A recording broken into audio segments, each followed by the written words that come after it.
Welcome to the land of long live play, where greatness is always waiting.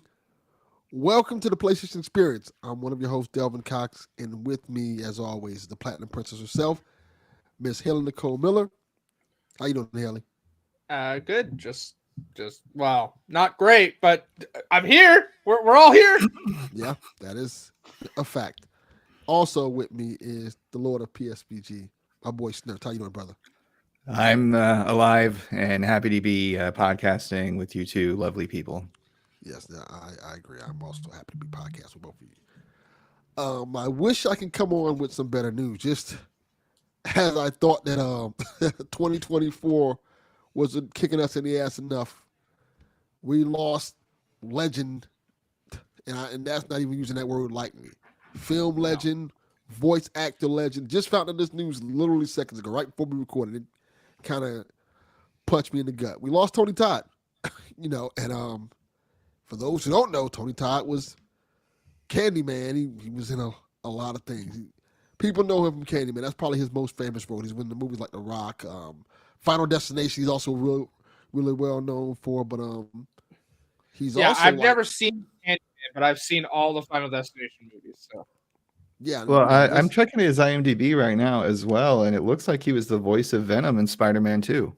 I said that right when I gave you this news. Oh, I told you that. I Okay, literally Yeah, he's the voice of Venom in the Spider-Man 2 game. He's done like multiple video game roles. His voice is literally iconic. He's one of those voices that are like, that are well known in not only video games, not only TV shows, not only movies, but like cartoon shows especially. Like he's played Darkseid, he's played Zoom, he's heavy. He played Grodd. He's played like a lot of iconic characters. So he's one of those deep voice, guys who you want with that badass type of feel. Yeah, rest in power. It's bummer.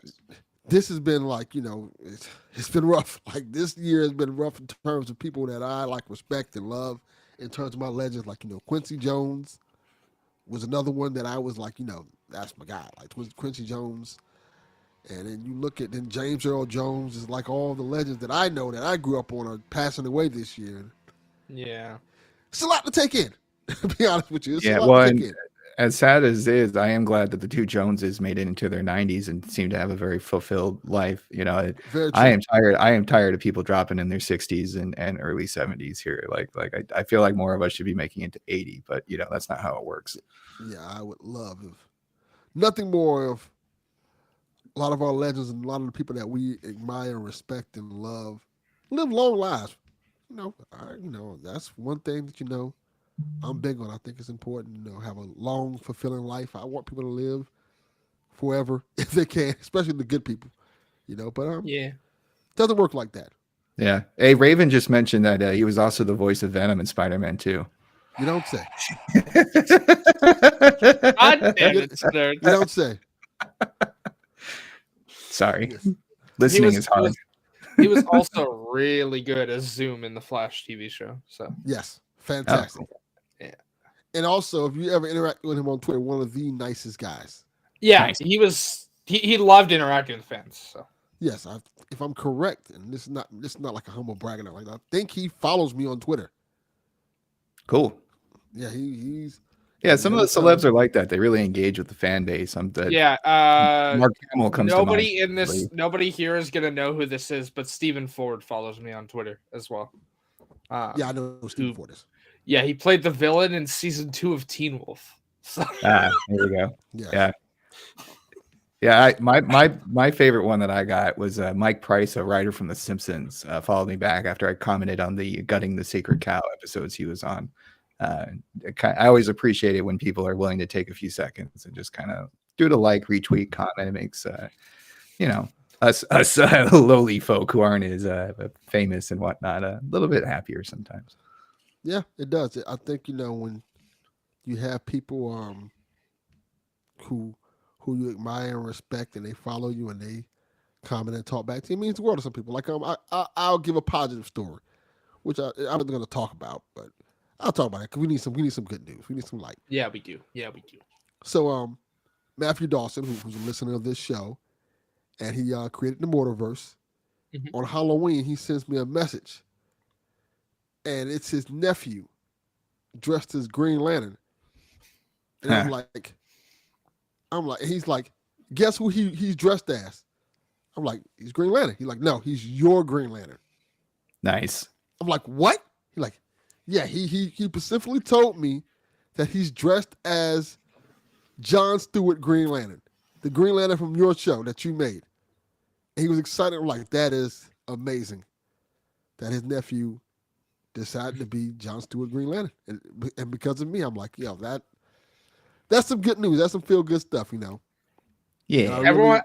Everyone's like, who's your favorite Green Lantern? I'm like, John Stewart, motherfucker. Yeah. Like that's yeah. I mean, it's definitely helped that Delvin took on the role, but ever since the Justice League cartoon of the early 2000s, I was in on John Stewart as Green Lantern. Yeah, that was the first Green Lantern I was introduced to, and Wally was the first Flash I was introduced to. Granted, my Flash is actually Barry, but that's mainly because when I picked up comics and could actually read them, they were back to having Barry and not Wally. So. Yeah, I definitely heard of Hal Jordan before John Stewart, but John Stewart became the favorite. Get the fuck out of here! Yeah, I like Deadpool Green Lantern. What a great experience, right? That was so much fun at the end of the second Deadpool movie, where even Ryan Reynolds was like, "No more of this Green Lantern nonsense. We are done." I will say this: I like the director's cut of that movie. Yeah. Okay. It's one of those. The movie is fine, but I like Ryan Reynolds, but man, no. Like, yeah, the director's cut of the movie, almost like how the this might be a trend, like how the Justice League director's cut and the Batman. Yeah, that's what I was thinking. Cut make the movie better. Yeah. Yeah, you mean like with DC movies, the 4-hour cut of Justice League? Yeah. It seems like with DC movies, you need to make them longer to make them decent. I think I saw. Isn't there a Watchmen director's cut too? That's a little bit more detailed, or am I? Yes, that is correct. Yeah. I mean, but Watchmen on its own was a good movie. It wasn't like he wasn't hamstrung by the studio. You didn't need the director's cut for it to actually be good. But if you want good for any of the Zack Snyder movies for the DC EU, you got to watch the extended cut. And even then, it's not that much better. That man cannot make a movie good unless it's 4 hours and there's a lot of slow motion and some kind of color filter over everything. Raven. Actually correct, Raven. I think the movie. I think the main issue was, hey, let's make the super suit all entirely CGI. Yeah, that was terrible. Yeah, but Raven's talking about that movie. I think it's called Green Lantern First Flight. Yeah, it's a good one. Yes, that was really good. So it was like, why am I watching this shitty Green Lantern when the animated one's way better? Yeah, I mean, you could say that about a lot of DC content from that era when the animation was just knocking it out of the park since the 90s, and still continues to this day to be some of the best content that they produce. Batman Master of the Phantasm, still one of the greatest Batman movies ever. Yeah, 100%. Also, the only, up until 2022, rated R Batman movie. Oh, I didn't know that. They actually show the punches connect, and the Joker loses a tooth with the bloody nose and everything like that. Yeah, so Mask of the Phantasm was the only R-rated Batman movie until The Batman came out in 2022. So yes, Chucky Saw, I'm coming to get you. Such a great movie. I love that movie. If you like Batman, you have to watch Mask of the Phantasm. Such a fantastic movie. Oh yeah, and it actually gives a nice backstory to Bruce, and you learn like a little bit of him, like having that struggle of like really becoming the Batman, and what he gave up to do so. Yeah. Hey, man, you know how much that bundle would cost here? Because Voodoo doesn't really work here the way that it does in the States. No, it's $89.99. It'll cost a PS5 Pro for 5 easy payments of $29.99. Actually, somebody that follows you on Instagram commented on my post of me posting the box for the PS5 Pro. And I don't even want to know how much that costs in Canada. And I was like, I'll just tell you, like. Yeah. Like, true, because I only follow women on my Instagram. I said somebody that follows you. Not you. Hope only women follow me as well on Instagram. I want to look at you, dudes. I want to look at beautiful people. So yeah, Voodoo. And that's why I do not follow but you. It's not the same. Like it doesn't work the same way in Canada that does in the States. It's not like movies anywhere. So it sucks. Like that, basically. Yeah, that's my primary one to use. I love Voodoo. Voodoo's great. You just buy the movie. mean, I primarily use Apple TV because iPhone. So yeah. I use the Apple for the connectivity too, between the TV, the iPad, the phone. Yeah, I just use the Voodoo app. It's everywhere. It's literally on every device. Voodoo. Sure. And Chalfie is taking the spoils of that, because every time I buy all the new movies, so he doesn't even go to the movies anymore. He just uses my Voodoo account. Like, hey, I'm watching this new movie. Especially I have the Voodoo app like a week later. I have the Voodoo app because of you, Delvin, because of your generosity getting me that. Whoa. It's $15 on Apple TV too. It better not be. What? Right? Why not? I was going to say that sounds fun. That's awesome. Because I looked for it earlier. How dare they lower their prices? Those assholes. Well, don't worry, Haley. As soon as them tariffs come in, it's not going to be $15 anymore. Why? Yeah, why? It's going to be $15 plus a $30. Which one am I looking for? Yeah, which one am I looking for here, Raven? Like, to keep going. Speaking of DC as well, I've been enjoying the Penguin series a lot. That's been a very good show, and Colin is just makes me want to watch a show about Penguin. I never thought that would be. He was never like one of my top Batman villains, but it's such a nice, like, well done, tight story. And I love how it's just street level stakes. There's no multiverse to save. There's no global catastrophe. Perfect. You know, it's just taking control of like the crime families and drug trade and recovering after a huge natural disaster that happened at the end of the Batman movie. It's really good. My only knock so far is I would like not to see him, but a mention of the Batman being in this world. Like, hey, I agree. Like all you're hearing is about all this crime going on and people getting murdered in the streets. I'm like, where the fuck is Batman at? I would like to see these people. Just like the car drive by, and people are like, "Oh shit," you know what I mean? Just like that. Like you don't even have right. Don't have to show them. Don't just like Batman's still out here working. It's just a lot of fucking criminals. I also thought Commissioner Gordon could have been used for the show, but whatever. They're not going at that. He's a little busy right now, Jeffrey Wright. Okay. But yeah. Look, he's a little busy filming or maybe, Last of Us. Maybe get Bullock or something. Some cop. That. He can skip that. We got enough. Season 1 was enough. Maybe when they do season 2 of the Penguin, we'll start to get the law enforcement side of things. How about more of that Sophia Falcone? Yeah, she plays crazy good. Yeah, my type of woman. I mean, I haven't watched the show. I'm just talking about. She looks real nice. I'm just saying. Yeah, Haley just completely ignored what I just said. Yeah. I mean, it's not every day that a woman looks so sexy with a crowbar. That is true. Right, Haley? Yeah. Yeah. Excellent. So let's get to it. Haley, no. Let's go Snerts first because I know yours is gonna be long. Pause. Mm-hmm. Yeah. Okay. Cool. Give me my What time. you been playing? I've been playing Ghost of Tsushima for New Game Plus. I decided to pay for the director's cut on the PS5 version, which also include the DLC Icky Island. First off, I love the name Icky Island. It's just a really fun word to say. So Icky. The DLC is close to perfection. It enhances the existing gameplay in so many small ways. And all these little changes makes it feel like a worthy upgrade that isn't like, like an expansion, not a brand new game, but it expands on what it already had. Some of the examples is the horse now gets a charging ability that will use resolve. So you can just like mow down a group of Mongols, which is a lot of fun. There's also horse armor that you can eventually unlock. So you just look like this demonic, the samurai riding the horse thing. She's buying $318 worth of I am stuff. not buying $318. You're telling me this is $15? No, it's not. It's $318. Look, Haley, use a VPN. Get it for $15. There you go. That doesn't work, Delvin. Dope. How it doesn't work? I don't have an American address for my credit card. Just use Delvin's. Oh yeah, that's also a good point. No. It's on Apple. Let me see if I can find it. There you go.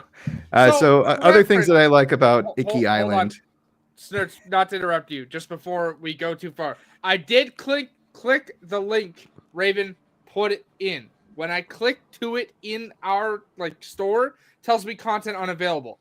So I search for it in the Apple Store on my phone now that I know what the title of the bundle is, and that's when I get the price. Because Raven is in wherever Raven's at. That's why. So it's showing his price.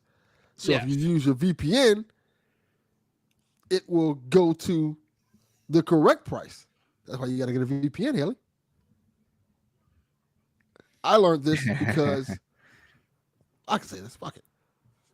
I watch AEW wrestling, and their pay-per-views are like $50, and I'm like, absolutely not. So I got a VPN and moved to Lithuania. And those pay-per-views went from $50 to $15. So I'm like, yeah, this is a lot better. I'll gladly pay $15 for this. Yeah. No. I mean, that's how they can sell VPN. them, I just don't have an American address for my credit card because it's gonna log me out.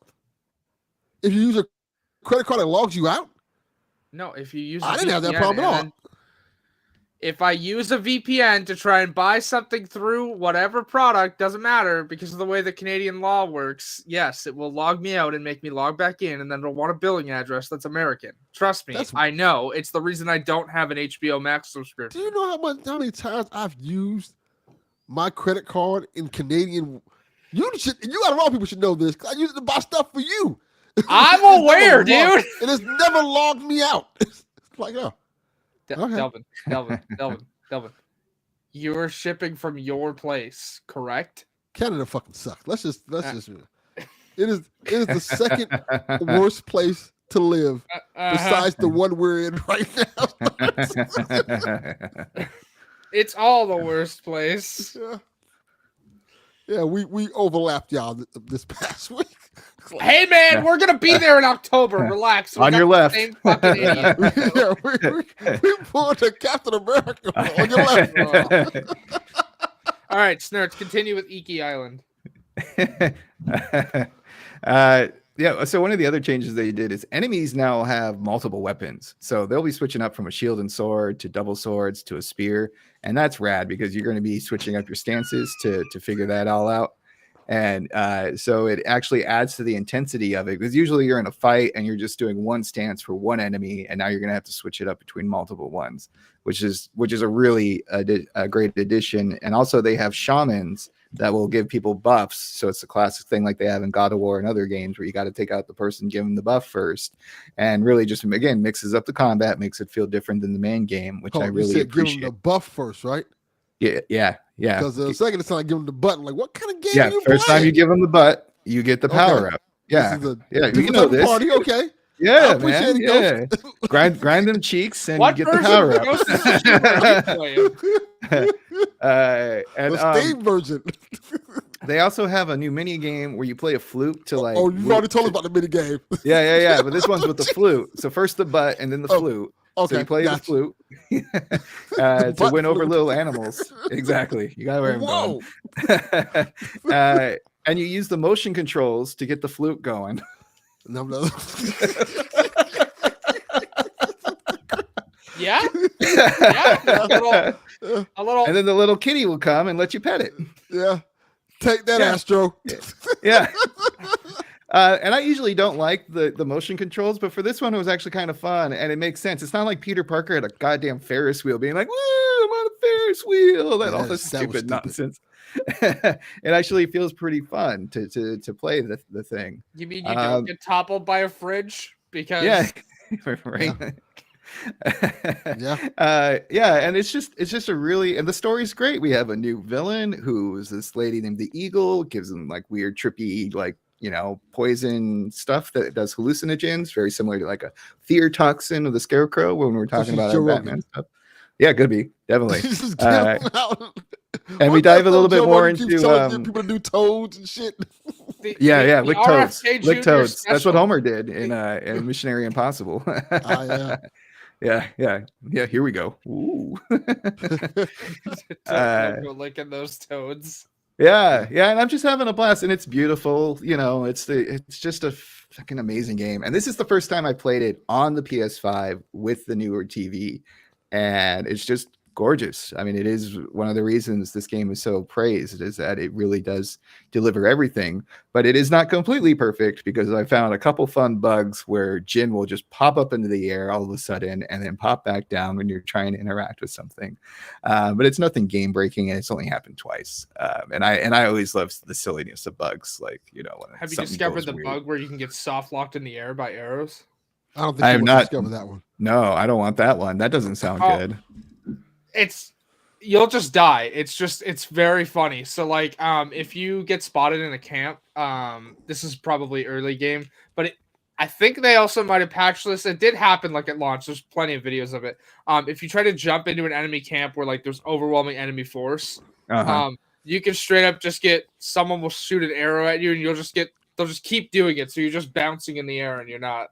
Oh, I see. You get juggled or whatever. Like it's Tekken basically or you get juggled and you just don't land, because they'll keep firing arrows endlessly at you. So you just go in the air. That's kind of funny if it happened once, but if it happened multiple times, I would get really, really annoyed. And that's all I've been playing. I've been just enjoying that game. It was very just nice to go through and stab a bunch of people this week. Yeah, in the video game. In the video game, let's clear that. In the video game. In Minecraft. So take that, Jack Black. Hayley, what you been playing? Okay. I mean, you don't actually. Yes, I've been playing that game, but I've also played a bunch today. However, before I even get there, I do want to update people who knew that I went for the sleep study. I got my diagnosis. Are we ready for this? Okay. I'm ready. I stopped breathing in my sleep. Well, that's not good. Yeah, that's probably why you wake up. It's from not breathing. Yeah, you need to breathe. Hey, guess what? Yeah, I know I need to breathe. Yeah. Do you need to have like some kind of like background noise that goes like breathe in, breathe out, breathe in? Think that's how that works. I think my airways just get blocked in my sleep. So anyways, I went for therapy on Thursday after I picked up my PS5 Pro. And at the end of my therapy session, my therapist was like, "Oh, hey, your family doctor wanted me to tell you, hey, we got your sleep study results. You have sleep apnea, and they've rated it severe." I'm like, great. Hold on. I have a question. Yes. Is this something they just pass on to you? They didn't like call you like, hey, you need to come to like the office Like right now, they're like, hey, I was already at the office. But they didn't call you to tell you like you need to come in for that? Because you were at your therapist, right? I was at my therapist, but like my therapist and my family doctor all operate out of the same building, so I was already there.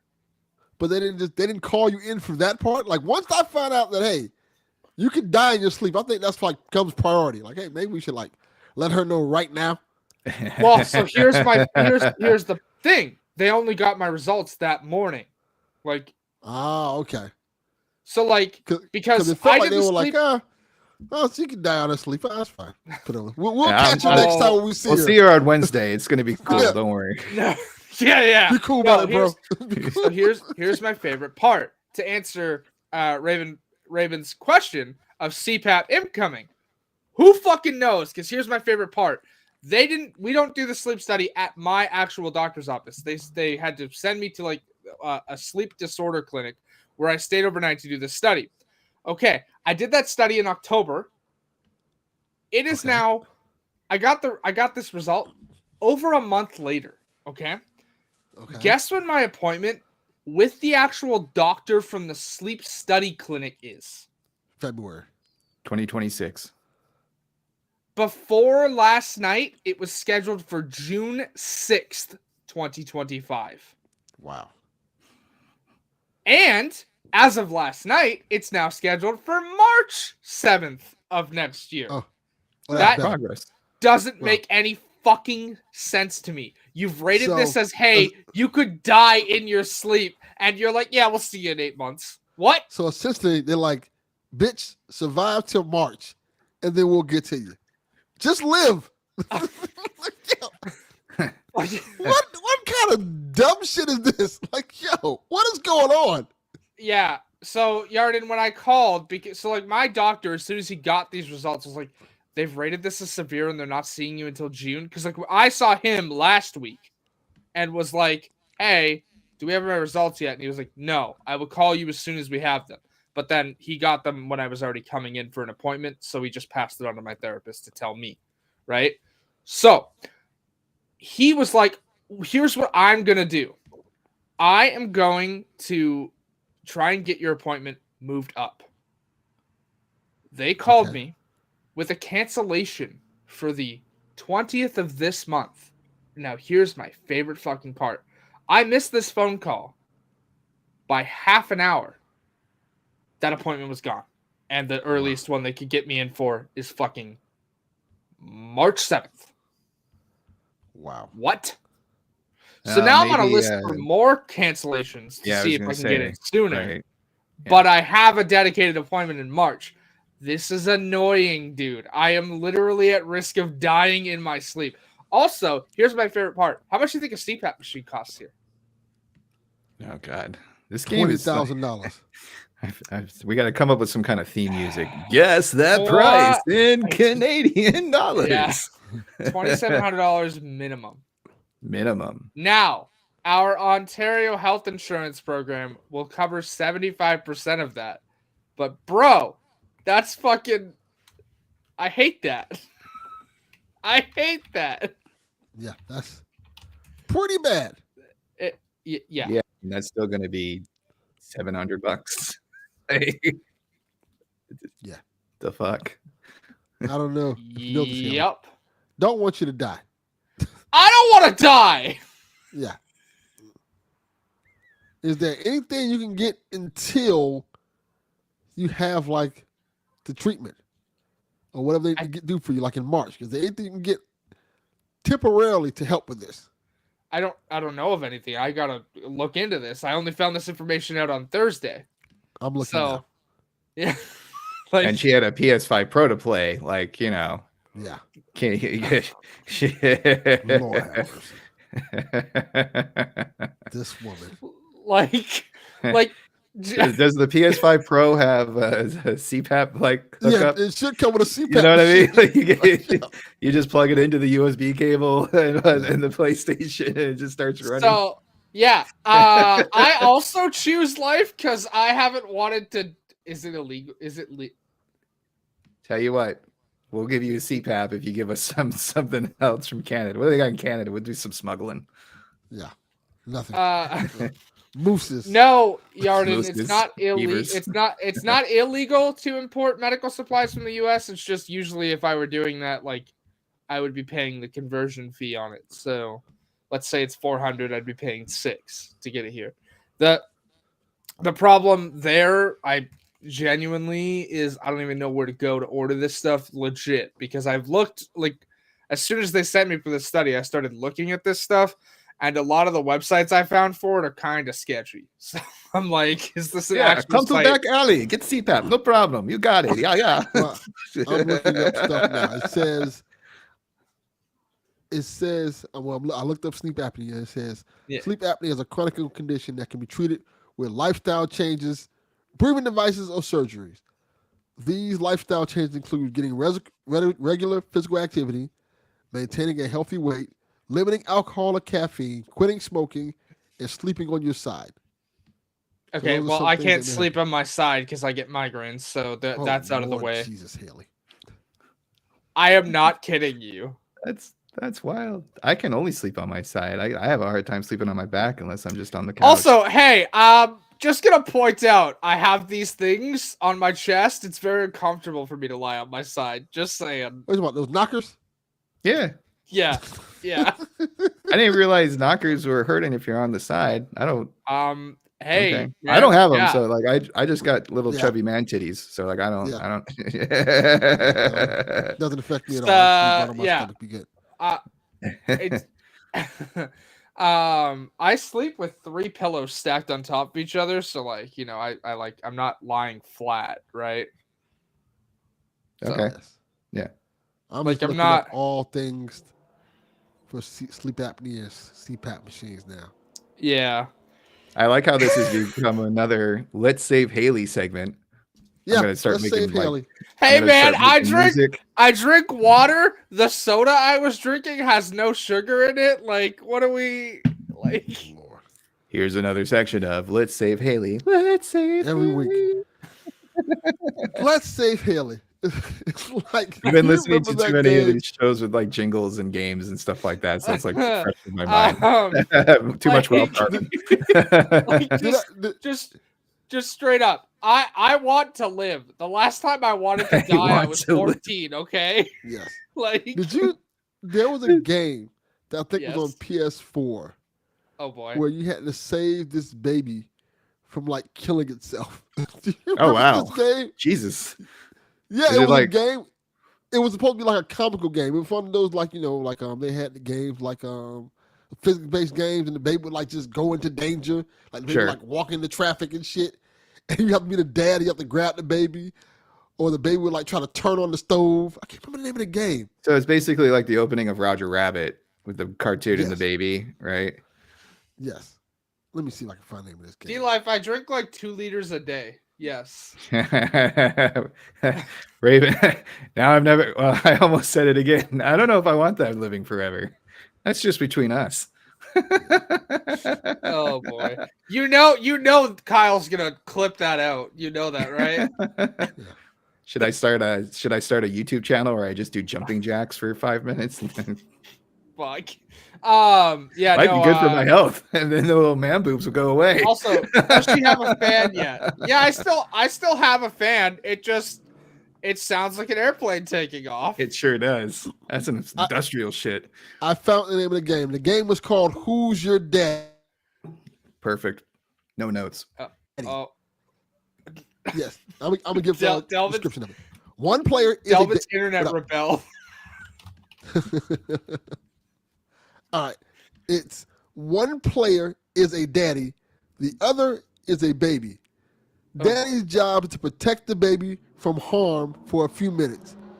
Baby's job is to crawl around and kill itself as quickly as possible.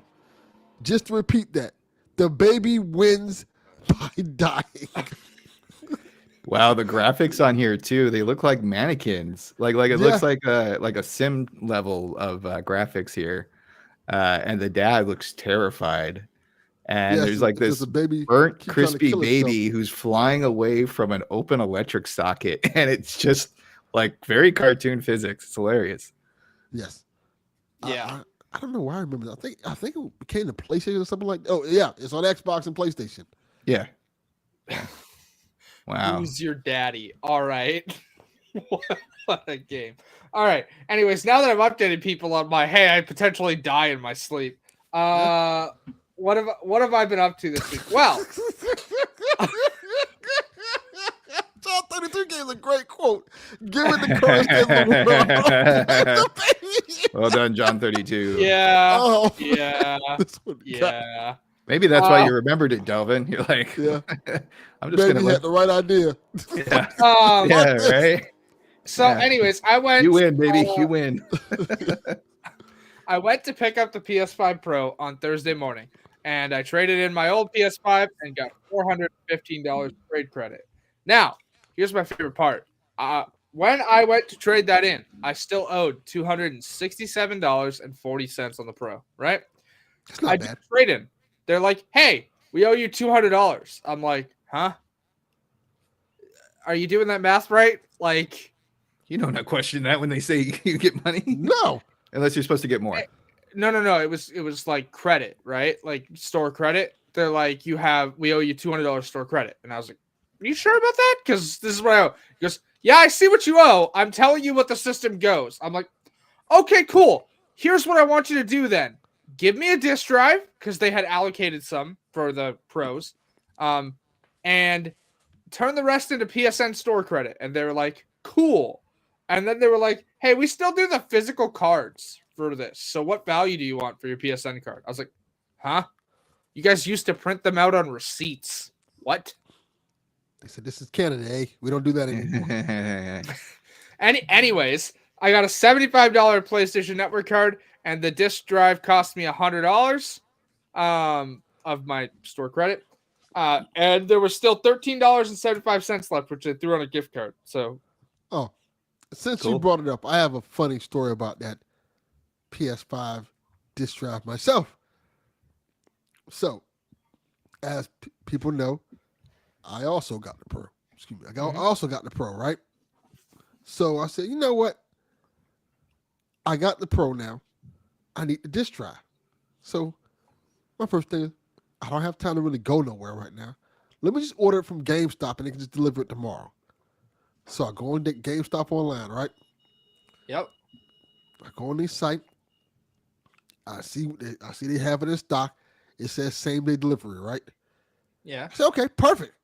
I click add the cart. I put in my information. As soon as I press order, I get a message saying this product is out of stock.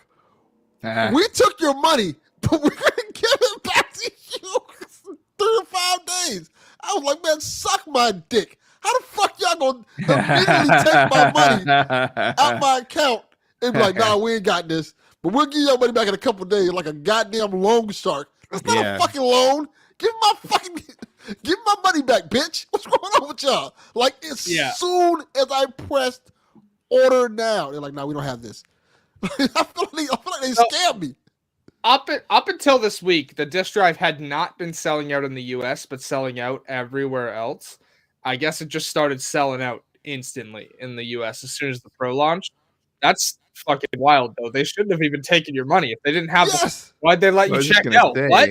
Yeah, you just cancel the order, right? You just hit cancel and you're like on their side and boom, done. Yeah, and they're like, and as of right now, I still have a $85 charge from GameStop. They better give my motherfucking money back. It's gonna be some motherfucking problems. It's gonna be some misunderstandings. So, anyways, most of what I want my goddamn money. No, that's not what I'm saying. I'm just trying to, yeah, it sucks to be you, Delvin. Anyways, no, I would never be like that. Anyways, most of what I have played, we will talk about as the main topic of the show after our news stories. What I will say now, because I was talking to Snerts about it before we started, I put my SSD from my original PlayStation 5 into my Pro and inserted the disk drive. It was fun to learn you don't take the plates off the same way as you do on the original. Different. You literally just pull up. You don't pull in a corner and lift backwards. You just pull up. I'm like, huh? Yeah, I had to read. Why couldn't we do that in the first fucking place? Yeah. They didn't have the technology. It was never possible until now. Yeah. Anyways, so I pull that off. Like Dom is outside my house from. I was just gonna say, man, who's Fast and Furious right now? Is that you, Delvin? Damn. So I pull that off, install my SSD, and the heatsink cover I have, which is nice because I don't have a heatsink for the actual SSD. It just replaces the original cover for the console. It's from like Sabrent. Okay. So it turns the cover for the slot into a heatsink, which is nice. And then that's in there. And then I was installing the disk drive. Man, getting those little triangles in the little hole, real fucking difficult. Just saying that. It took me like 20 minutes. Yeah, I get it. I'm good at putting things in holes though. I knew something was coming. I was just waiting for it. I don't doubt that he's good at putting things in holes. He does it all the time. Yep. So many holes to fill, so little time. Yeah. Very accurate. Yeah. I'm sure you know more than I. He knows all the holes. There's all types of holes. Yeah. Big holes, little holes, round holes, triangle holes. Okay. Yeah. Well, whatever you thought you heard I said, Raven, it was probably right. Yeah. Yeah, it probably was. So I installed that, got it all up and ready. Setup process was fine. For the I can't promise anything, Yarden. I can't promise anything. Setup process for it was fine. It's all in there.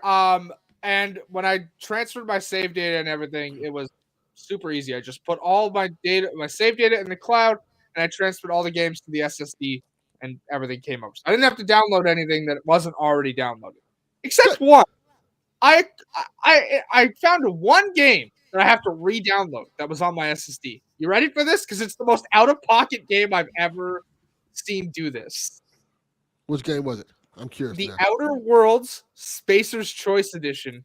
I have to re-download because for whatever reason, transferring it to the SSD from my original PlayStation 5, it got corrupted. It's like, hey, we can't use this. You need to uninstall and reinstall. Huh? Because the Outer Worlds, they're like, fuck this. You don't really want to install this. Like, do you really want to do this? Nah, we don't save the show. It's broken.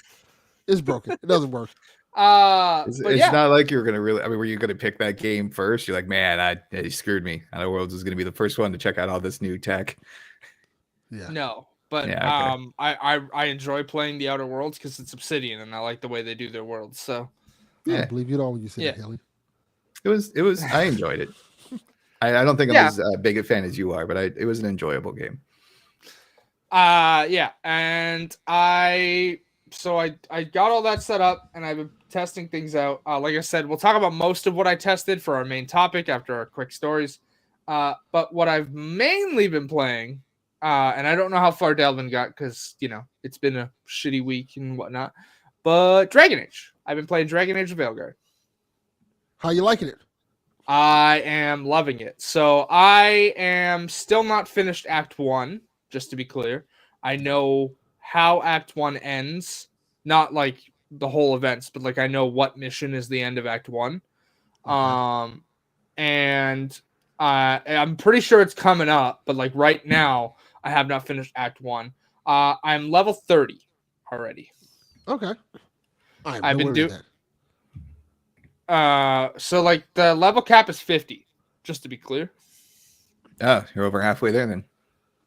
Yes, but only because my ass has been exploring and like doing things that she shouldn't be doing because they're over leveled. I beat a level 32 boss at 18. Yeah, it's always fun. Also, a lot of RPGs, you hit a plateau eventually, and then you just become super powerful. It doesn't matter. I'm playing as a mage, so like everything's targeting me, and I'm having to dodge. Like it's just dodge city over here. Okay. Like I'm zipping around the map because everything's targeting me. It doesn't matter what my companions are doing; they're all just straight up targeting me. So you don't do the thing like they had in the first game with the tank DPS healer type of setup? I mean, so your warrior companions can use taunt to focus aggression on them, Okay. but enemies will mostly ignore it as soon as you hit them once with an attack. Yeah, So 'cause you yes, get they're the just aggro. straight up. Okay. Yeah. So I'm playing as a mage who's mostly focusing on using the dagger and the orb, which is really fun. It's great to be able to like just fire off some magic bullets, throw my knife, do a spinny attack, and just fly back to me. Okay. It's a fun thing, and then you'll switch occasionally to the staff to do like a heavy attack that sends enemies flying. It's so fun to send enemies flying off of cliffs. I'm not even gonna lie to you. That is fun. Yeah, of course. Yeah. Yeah. I am greatly enjoying it. I've waited 10 years for this game. I have a couple complaints, nothing too major. But before I even get to that, and no, I'm not spoiling any story beats for people.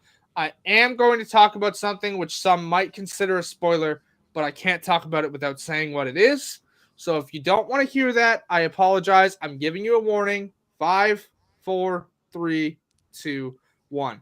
I fucking love the way this game handles identity. It's great.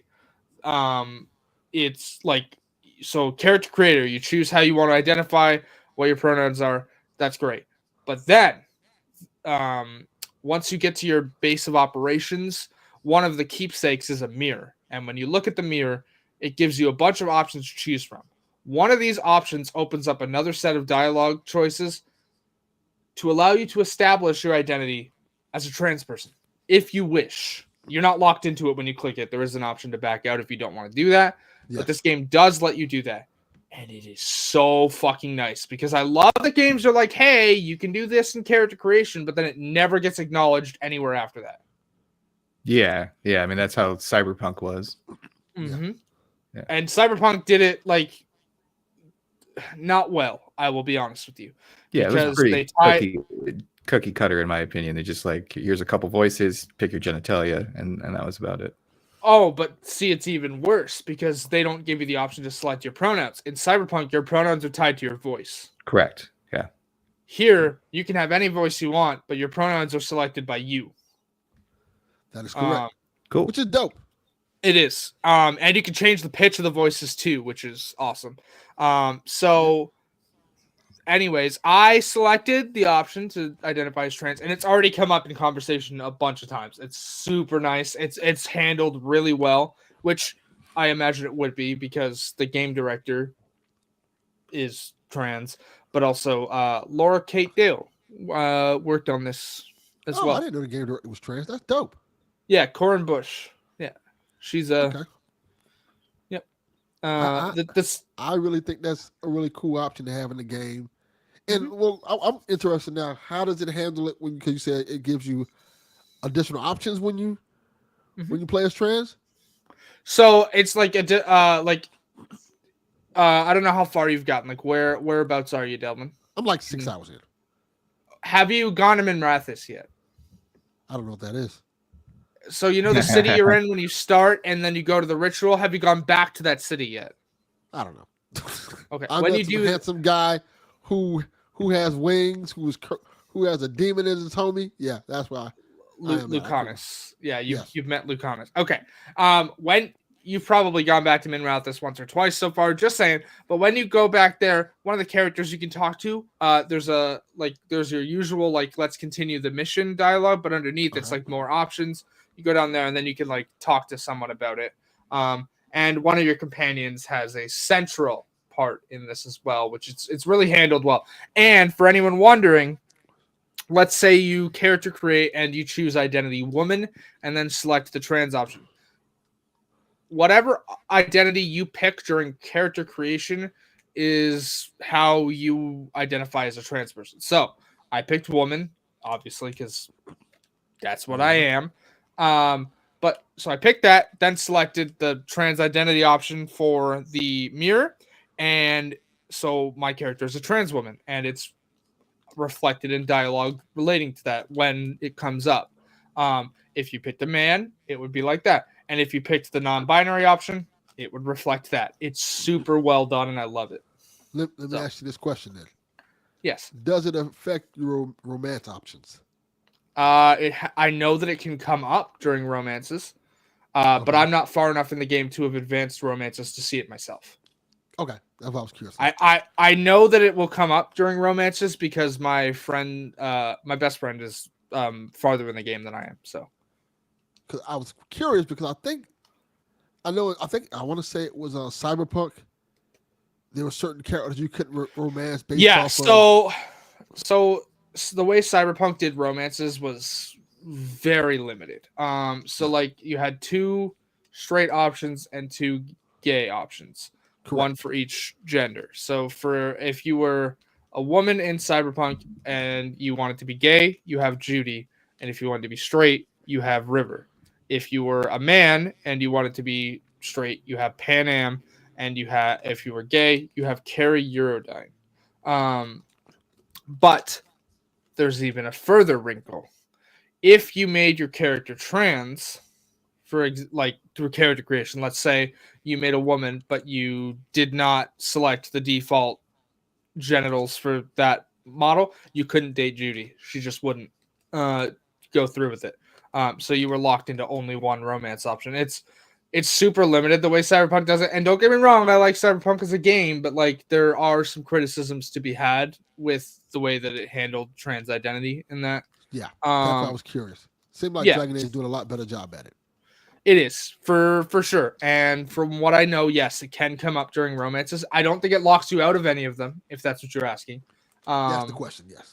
Yeah, I don't think it does. There is something in the game that will lock you out of one romance, but it's a spoiler, so I'm not going to say that. But that's I was under the impression that you actions, correct? Pardon?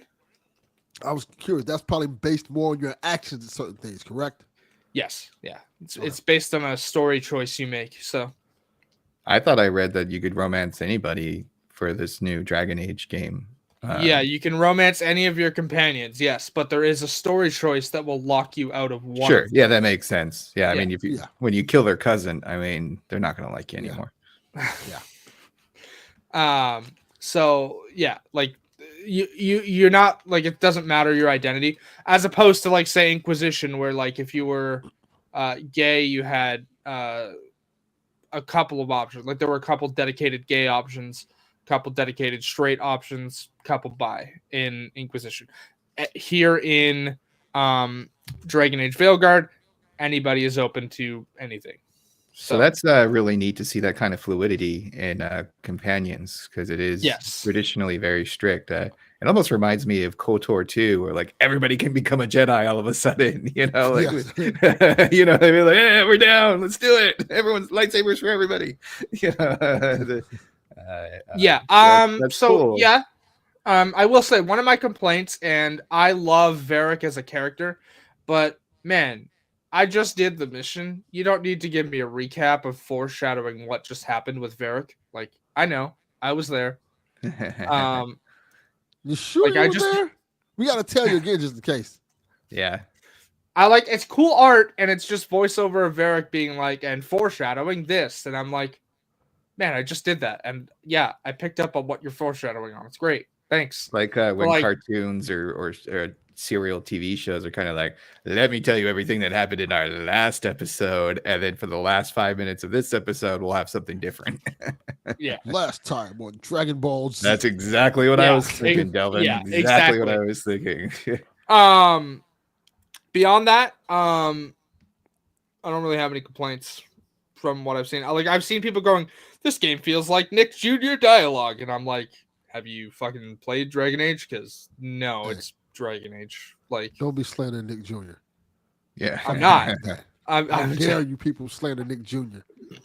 But also, I've seen people being like, yeah, you can't be directly evil. I'm like, well, no, because you can't be in any of the Dragon Age games. You can make morally complex decisions that aren't exactly good, but you can't be straight up evil. And I'm seeing people complain about that. I'm like, have you all fucking played Dragon Age? Is there any BioWare game that you can be like evil? I don't think there is. Knights of the Republic, you can be the Sith guys choking everybody, but but like in the two main franchises that BioWare has become known for lately, like fucking Mass Effect and Dragon Age, no. You can be like a wisecracking smartass who's kind of a dick, but beyond that, no. Yeah, that was going to be my skill. It's not like really a good and evil skill. It's like overly lily white, like goes to church twice on Sunday, goody two shoes, motherfucker, versus an asshole. Yes. Yeah. So like you can be an asshole. Like don't get me wrong. You can do that, but you can't be straight up evil. I'm seeing people go, well, you can be evil like this in Baldur's Gate, and I'm like, yeah, that's Baldur's Gate, which has an actual alignment system. Yeah. Of like good, evil, and neutral. Yeah. That's fine. Let's go play you can Baldur's be evil Gate. there. Yeah. Baldur's Gate, you can straight up murder everybody if you want. I mean, that's just how the game is. You absolutely can. You know what you can't do in Dragon Age? Be straight up evil because you're the hero of the story. Right. Like you could be an asshole, but you're still the hero. Like you can't just side with the villains. Yeah, the more generic term would be hero anti-hero scale, but I really want to see a game do like a goody two shoes versus asshole scale. And then you get an achievement for becoming full asshole. Yeah.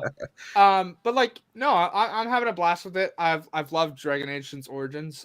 Granted, Origins is hard to go back and play now. Yes. And that's for anybody who's like looking to get in. If you're gonna jump in, your best bet's probably Inquisition. If you're interested in getting the full like rundown for Veilguard, but anybody who wants, like Rob in the Discord was asking if they could just jump in with Veilguard. I'm like, yeah, you can. And if you feel confused, probably watch a story recap for Inquisition. But beyond that, yeah, you can absolutely jump in here and you'll have a great time. Like. It's a good game. And very good game. Cool. I'm having a blast with it, and I'm gonna do multiple playthroughs of it. I already know that. So I mean, it's a BioWare game. That's what they're made for almost, Oh, yeah. For sure. But so I am using Erika Ishii's voice for my Rook currently, but I definitely want to do a run where I have Alex Jordan's, which will be a little odd for me, but like I love him as a VO. For anyone who doesn't know, he was the voice actor for Mr. Hands in Cyberpunk as well. Oh, okay. Yeah. What class are you playing, Delvin? I'm a rogue. You know what? That doesn't surprise me. Lovable, flirtatious rogue. Are you picking all the sarcastic dialogue choices? Yes, I am. Okay, good. I'm doing that too. I'm always picking the sarcasm. Like I pick all the sarcastic and the flirtatious choices. That's what I do. Yeah. I like that. I love the hair physics in this game too. They're so good. Yeah, they're pretty good. They're getting better with black hair, but it's not there yet. But it's getting there. I was curious on that too. I'm like, I'll take Delvin's input on this one because it was Miles Morales better than Miles was way better. Okay, because I haven't seen photos, so I don't really have a reference point. Can you put things in holes in this game? I'm glad you asked. Yes, you can. Absolutely can. Yes. Things in holes in this game. You can put a lot of holes. Little holes. Playing, you put a lot of things in holes. Round holes, triangle holes, square holes, monster holes, yeah, big old monster holes, dragon holes. It was almost called Dragon Hole, but then they decided to go Dragon Age, and history was made because them holes. Yeah. Little known fact. Yeah. Yes, Yarden. There are yes. Also, I love the. I love that they hired Matt Mercer to voice one of the companions, like sidekick characters. And all he does is hiss. It's so fucking funny. he's not even talking. He's just. I respect it. Paying this guy a bunch of money just to scream into a mic. That reminds me of Homer at bat when they had Roger Clemens cluck like a chicken, and that was basically his whole dialogue for the entire episode. Was just him clucking. Appreciate that too. Yeah, it was great. And then I will say, I also love that when you pet animals in this game, your controller vibrates. Nice. That's cool. Yeah. All right. Y'all want to get to some of these news stories then? Sure. All right. You want to read them first? Want me to go? Sure, I can read one here. Thanks for Hayley for putting all these together in the doc. Yes. Thank you. So we have. I don't mind updating the doc. As I said earlier, I'm the one that has the most free time out of all of us. Yeah, and as I said earlier too, I like playing Gumshoe though. It's fun finding stories and whatnot. Oh, to answer people's question, this is not actual alcohol. This is Flying Cauldrons Butterscotch Beer, non-alcoholic. It is the stuff you get at Universal Studios. Butterbeer. Yeah, the Harry Potter stuff. Butterbeer. That's correct. It's very good. Cool. This was real beer. That was actual alcohol. So I think my face is getting a little red. I was drinking. I don't have any left right now, but I was drinking zero sugar Dr. Pepper. Yeah. I was actually kind of wondering too, Delvin, but I was like, it's probably just a cream soda or something.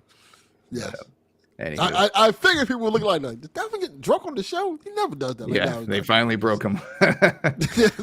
2024 finally broke him. Like that. It's butterbeer, non-alcoholic. All right, so it looks like our quick story that we have at the top here is Astro's Playroom at 65 million units sold. Software sales are up too, with 131.3 million games shipped in the first half of the financial year, of which 11.3 million were first-party games. 1.5 million of those alone come from Astrobot, which is only debuted at the beginning of September. Ghost of Tsushima has sold 13 million copies across both PS5 and PC. The report also attributed its earnings boost to a new sports title thought to be EA Sports FC 25, and an action RPG title, which we all title from China, which is obviously Black Myth Wukong. I'd be shocked if there was any doubt in that, to be honest. No, it is Black Myth Wukong. I only put a small excerpt from the article. I don't put the whole article. Yeah, gotcha. Yeah. It's just like what other game came out of China that made the news, right? PlayStation Plus subscriptions, however, have stalled at 116 million. Whilst that's up from 107 million year over year, there has been no additional growth since last quarter. And we got a quote here. We intend to build on an optimum title portfolio during the current mid-range plan period that combines single-player games, which is our strength, and which have a higher predictability of becoming hits due to our proven IP, with live service games that pursue upside while taking on a certain amount of risk upon release, Sony said. So basically, they're like, less Concord, more Ghost of Tsushima and Astrobot. Yes. Yeah. We keep telling you we don't want this shit. Give us your single player games. And you're like, nah, y'all want this Concord though? No, bitch, we don't. I definitely do not. I do not want your hero shooter that looks not great. We have multiple free to play games. No, we don't. We want to give you money for your games. It's okay. Stop giving us this shit we don't want. Give us Ghosts. Give us Astrobot. That's the stuff we're buying. You sure you don't want this hero shooter? No, bitch, we got Fortnite. Stop trying to give us the same shit over and over again. We don't need this. Stop it. Like, yo, and this is what I'm at. I know they talked about on PS VG a little bit about how Marvel Rivals is coming out soon. Mm-hmm. And I have the same thing to say about it. We don't need this. Fortnite literally has every Marvel character in the book.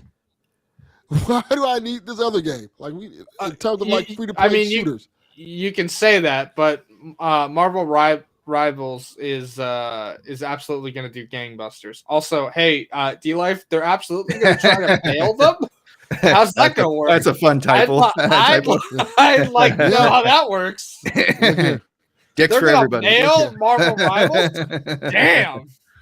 I respect it. Go ahead and try to mail them. It's just big saggy balls with every purchase. I like it. I respect it. I totally agree about the Marvel Rivals. I have no interest in playing it whatsoever. I like my single player stuff. It's Marvel Overwatch. It's gonna do gangbusters. Just saying. Good for the studio. I mean, that's fine, and good for people. I hope it does well. Let me make clear that I hope it does well, but I don't know. I just don't know. I don't feel like it's gonna do well because everybody has Fortnite. Fortnite has all these characters now. Yeah, but Fortnite is different than what I'm not discounting.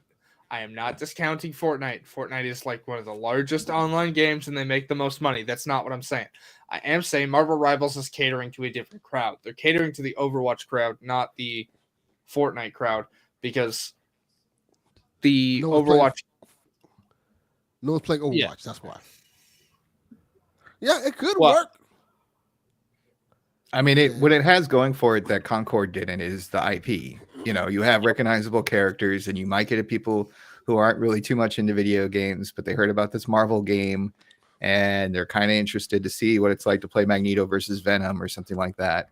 And that might be enough to get the people in. It is Venom.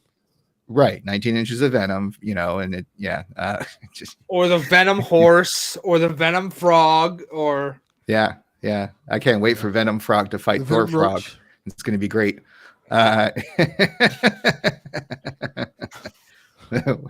Venom Roach. I have 6 arms. I wish we are Venom. I could tell you I was lying about that.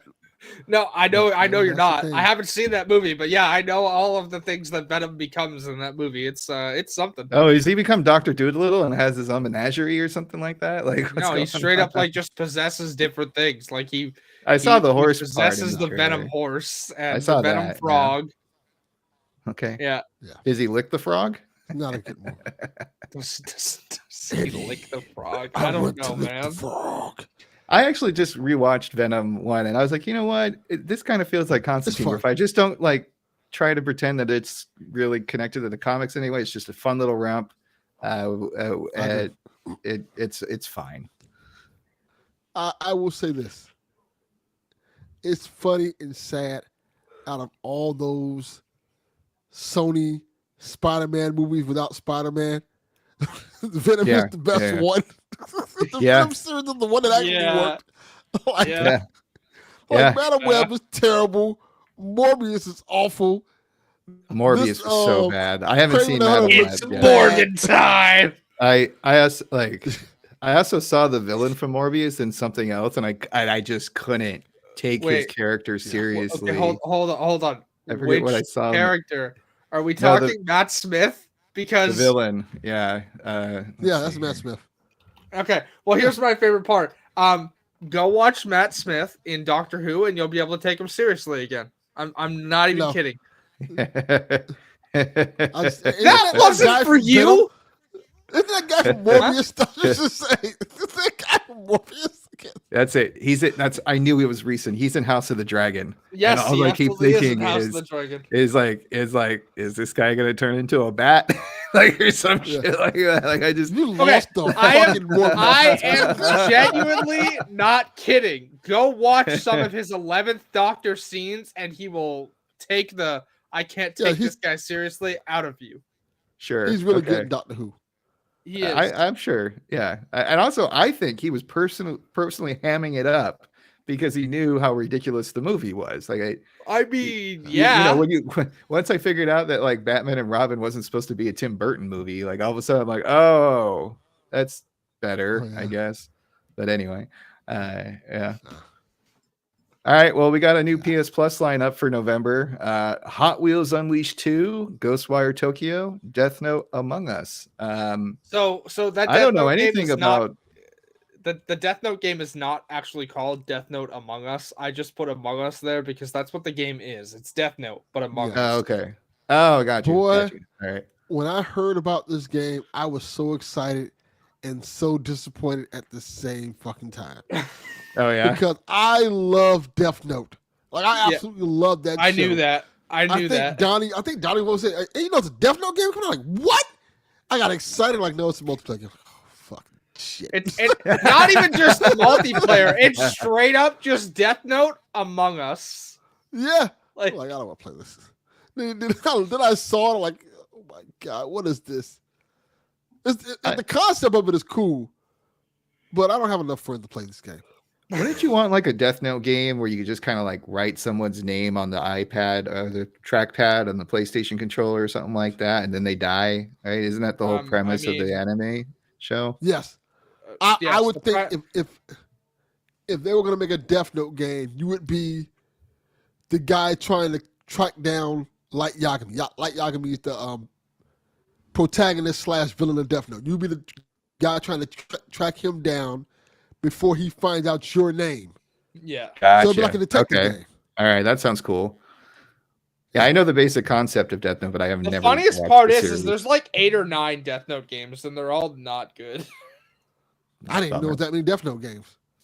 Are they all multiplayer? That sounds fucking horrible. They're all Nintendo DS games. That's why I didn't know about it. Yeah. The game that that's on PS5 is Death Note Killer Within. Yeah, there you go. Nope.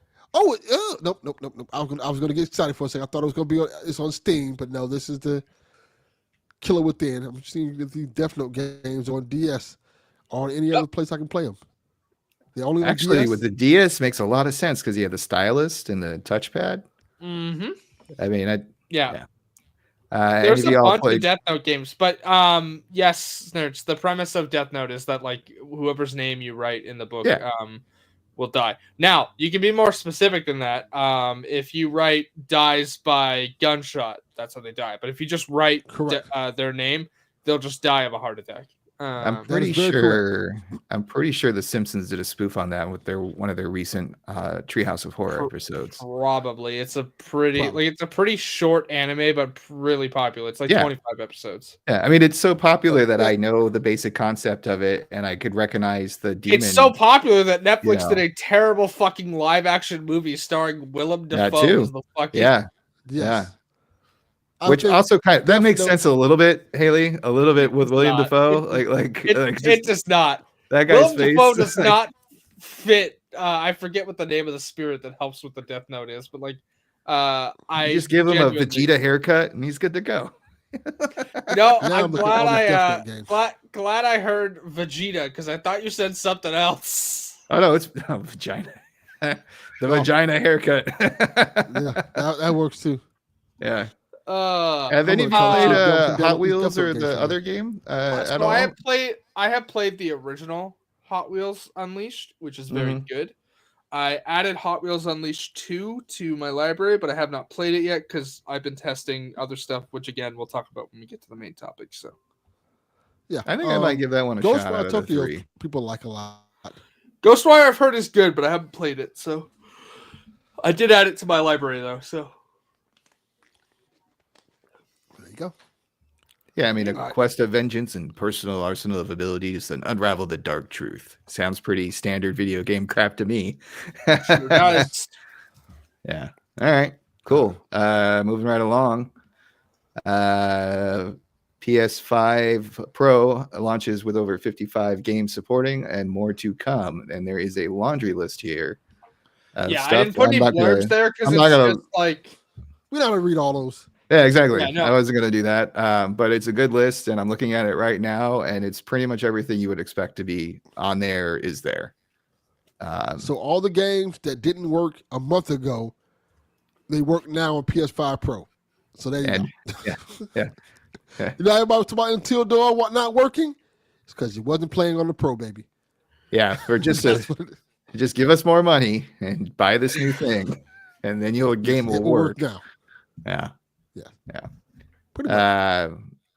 So yeah, cool. Good for them for coming out. I mean, I think 55 is a decent number to start off. So there's there is actually over 100 that support, but not all of the updates have launched for those. And some of them are games that are launching next year, like Shadows, for example. So okay. I mean, I'm looking at this, and I would assume the average gamer probably has at least one or two of these games. So I own quite a few of them. So yeah. All right. Do you own World of Warships Legends? No. Because that's one of them. I'm aware it is. Hey, Delvin, it's so important that we got that game. on there, right? Like Yeah. everyone was Yes, it is. talking about it. To answer your question, Yarden, no. There is no Cyberpunk has not been confirmed to have support. Now, I've seen a bunch of people pestering CD Projekt, so I'm sure we'll find out whether or not they want to put in the effort to do that. I don't know what that will be though, because I still don't think they'd be able to get all the ray tracing and stuff that they have on PC to work on the PlayStation at 60 frames. So, Haley, yes. what about Paladin's Passage? The fuck is Do you that? have that one? Oh, the best thing ever. Oh my God, it's a classic. Yeah, classic. What the fuck is Paladin's Passage? That sounds like a match 3 game you find on fucking Facebook. But it's pro enhanced, baby. Oh, cool. The ultimate blockbuster game of 2024 is here. Embark on an epic journey where you create and destroy blocks to navigate through 140 levels of magic and danger. Every block you add or remove changes the flow of the game. Handcrafted levels provide complex puzzles and challenge your reflex actions. It's time to block and roll. That's exactly what it says on their website. I was not making any of that up. Oh, I'm sure. I just I couldn't resist because block and roll. Good job, Paladin. Goddamn right, block and roll, baby. Yeah. Haley, what about Professional Baseball Spirits 24 to 25? What? Isn't that where you just work in a concession stand selling beer at like a Dodger game? That should be what this game is. I genuinely do not know what that is. That's the name Oh of the game. my God. Oh, it looks like Japanese baseball. It's Japanese baseball. Got it. Cool. Yeah. Yeah. Interesting. I was actually kind of hoping it was like Ghost Baseball. You know, the spirits. That'd have been amazing. You know? Baseball. Yeah. Ghost Baseball. Zombie baseball. Yeah. Oh, this thing looks kind of. Actually, that could be kind of fun. Vampires versus zombies. No, zombie baseball is actually in Lollipop Chainsaw. Like it's literally a game that you do. It's zombie baseball. I mean, I'm always about like let's bring back Mutant League hockey, you know, and Mutant League football. This game looks like it might be actually decent. The graphics on it look pretty good. Yeah, it does. Interesting. Yeah. I mean, baseball is huge in Japan. It doesn't surprise me that they have a game. If we're not fully joking around, like some of the stuff that's enhanced there is like Baldur's Gate 3, Hogwarts Legacy, God of War, Ragnarok, Spider-Man 2, Ratchet and Clank, etc. Even Dead Island 2, Who Do You Voodoo Bitch? That sure is. I haven't gotten around to that one yet for testing, but I will definitely get there. So yeah, it's funny now. I'm reading some of these too. It's like Delvin, you're spot on with your jokes here. Test Drive Unlimited, Solar Crown. It's like okay, yeah, that's a new game. So weird. Test Drive Unlimited, yeah, that's a pretty popular one actually. Yeah, okay. The actual it's kind of popular. The Solar Crowns did not review well, but like Test Drive Unlimited is a popular series. Okay. Yeah. It's just weird. The game I'm assuming it's just the studios that decide to make them pro enabled. But like these are like some of these games make sense. Something like this is a weird choice. Like I wasn't buying this shit regardless. Yeah, because when I first was like scanning the list, the things that popped up to me were all the games that I have played or I've like heard, you know, people talk about on the Discord or whatnot. Yeah. I imagine EA Sports College Football 2025 looks amazing. I bet. Based on the pro. Some of the stuff I tested earlier looks good. Looks great. Oh, of course, Kayak VR Mirage. There we go. Bam. Look at that. I wonder. Now you got me wondering. I wonder how I should probably test it out. PSVR 2 work with the Pro. How does it look? Yeah. So actually, that was interesting. When I booted up the Pro, one of the things in the the bar at the bottom when you press the PS button was for PSVR 2, and I had to hide it because like I just don't use PSVR 2. I don't need that there. Just say no. Just say no to drugs. Just say no, Haley. VR actually gives me a headache. Like I've tried one of those VR things at like the mall where they're like that. VR gives me a headache. Well, that's probably because you can't goddamn breathe, Haley. That might be. Yeah. That might have something to do with it. You're fucking dying on us.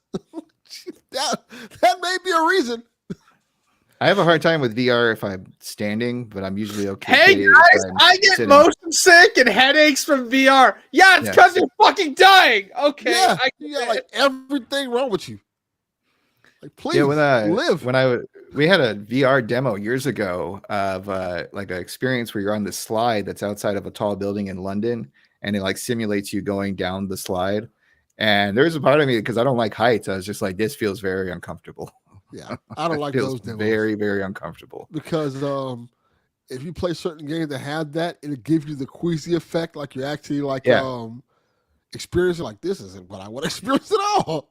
I mean, it's so weird too. Like when I'm falling in a game, every once in a while, I get that same like feeling in your stomach if like you're falling in real life, like you just enhance that even more when you're closed off in the VR experience and you don't have like your senses on the outside type of thing. It's all on the inside. So yeah.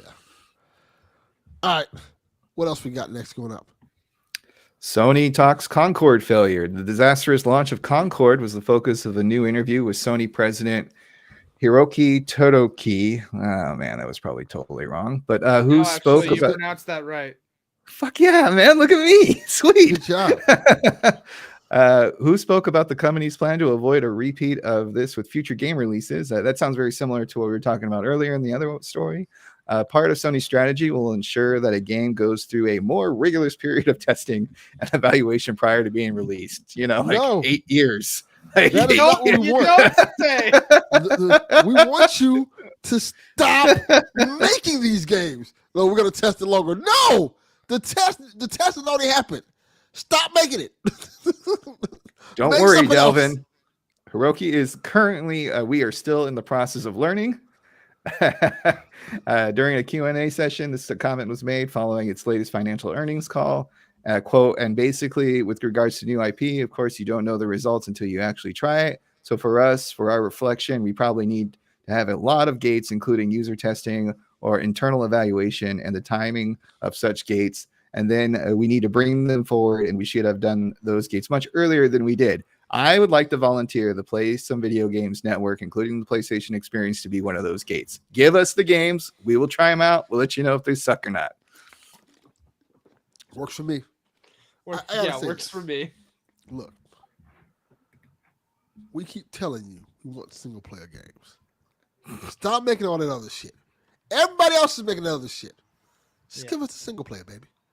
Yeah. And the thing about, out of all studios, PlayStation is the one that can give you single player games. People just buy it immediately.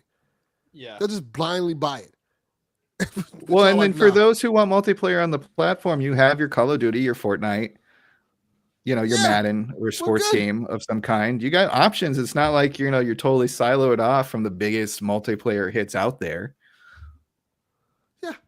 Just make some great single player games. Make Ratchet and Clank. Make God of War. Make Spider-Man. Make Wolverine. Make Astro. Bring back Little Big Planet. Yeah. Infamous. Come on, man. What are we doing? Yeah. Make my God of War style Thundercats already. God damn it. There you go. I want to play as Lionel Panther, Shitara, all the hits. Yes. I totally agree. Whatever the fuck you just said. You would like Shitara. We all like Shitara. Everybody likes Shitara. Who doesn't like Shitara?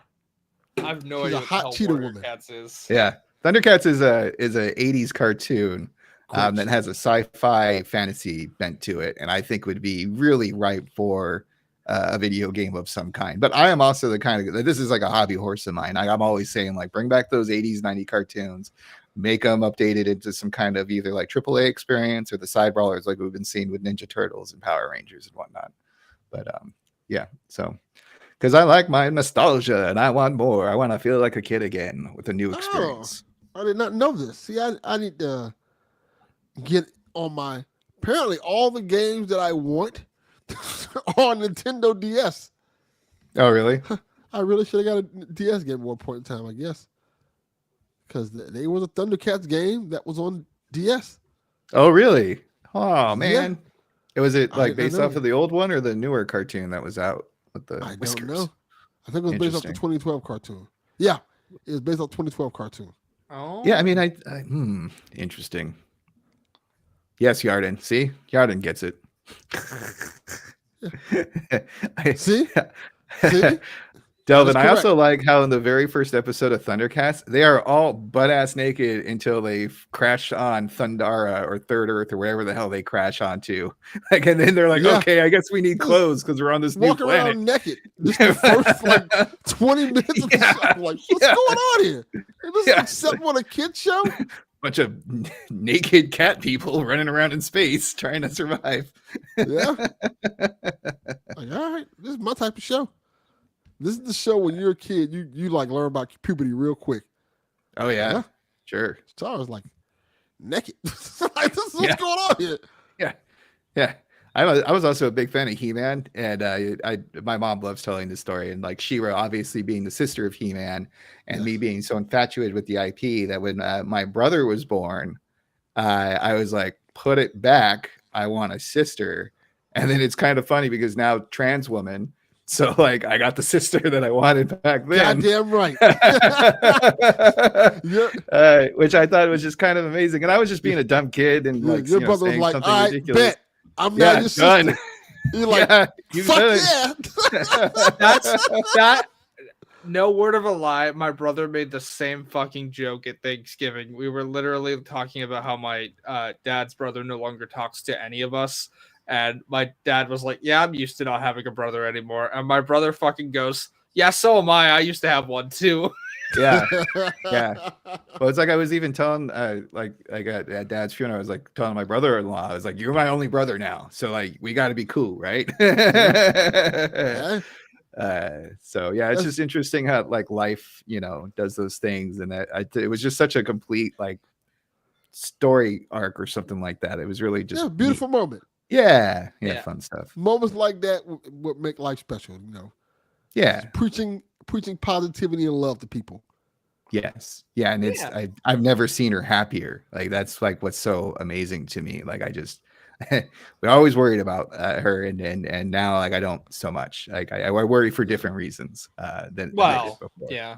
All right, so I wanted to talk about the Mass Effect TV show that Amazon is working on. I'm excited for this, and I hope they find an angle that's unique.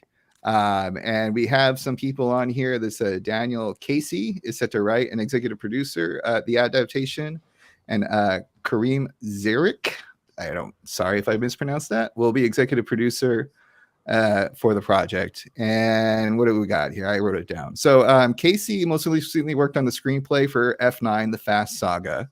And he was also had a hand in 10 Cloverfield Lane. Okay, that's a little better. Zarik was part of the now defunct Marvel television unit and worked on shows like Daredevil, Jessica Jones, Luke Cage, The Punisher, and Legion. Okay.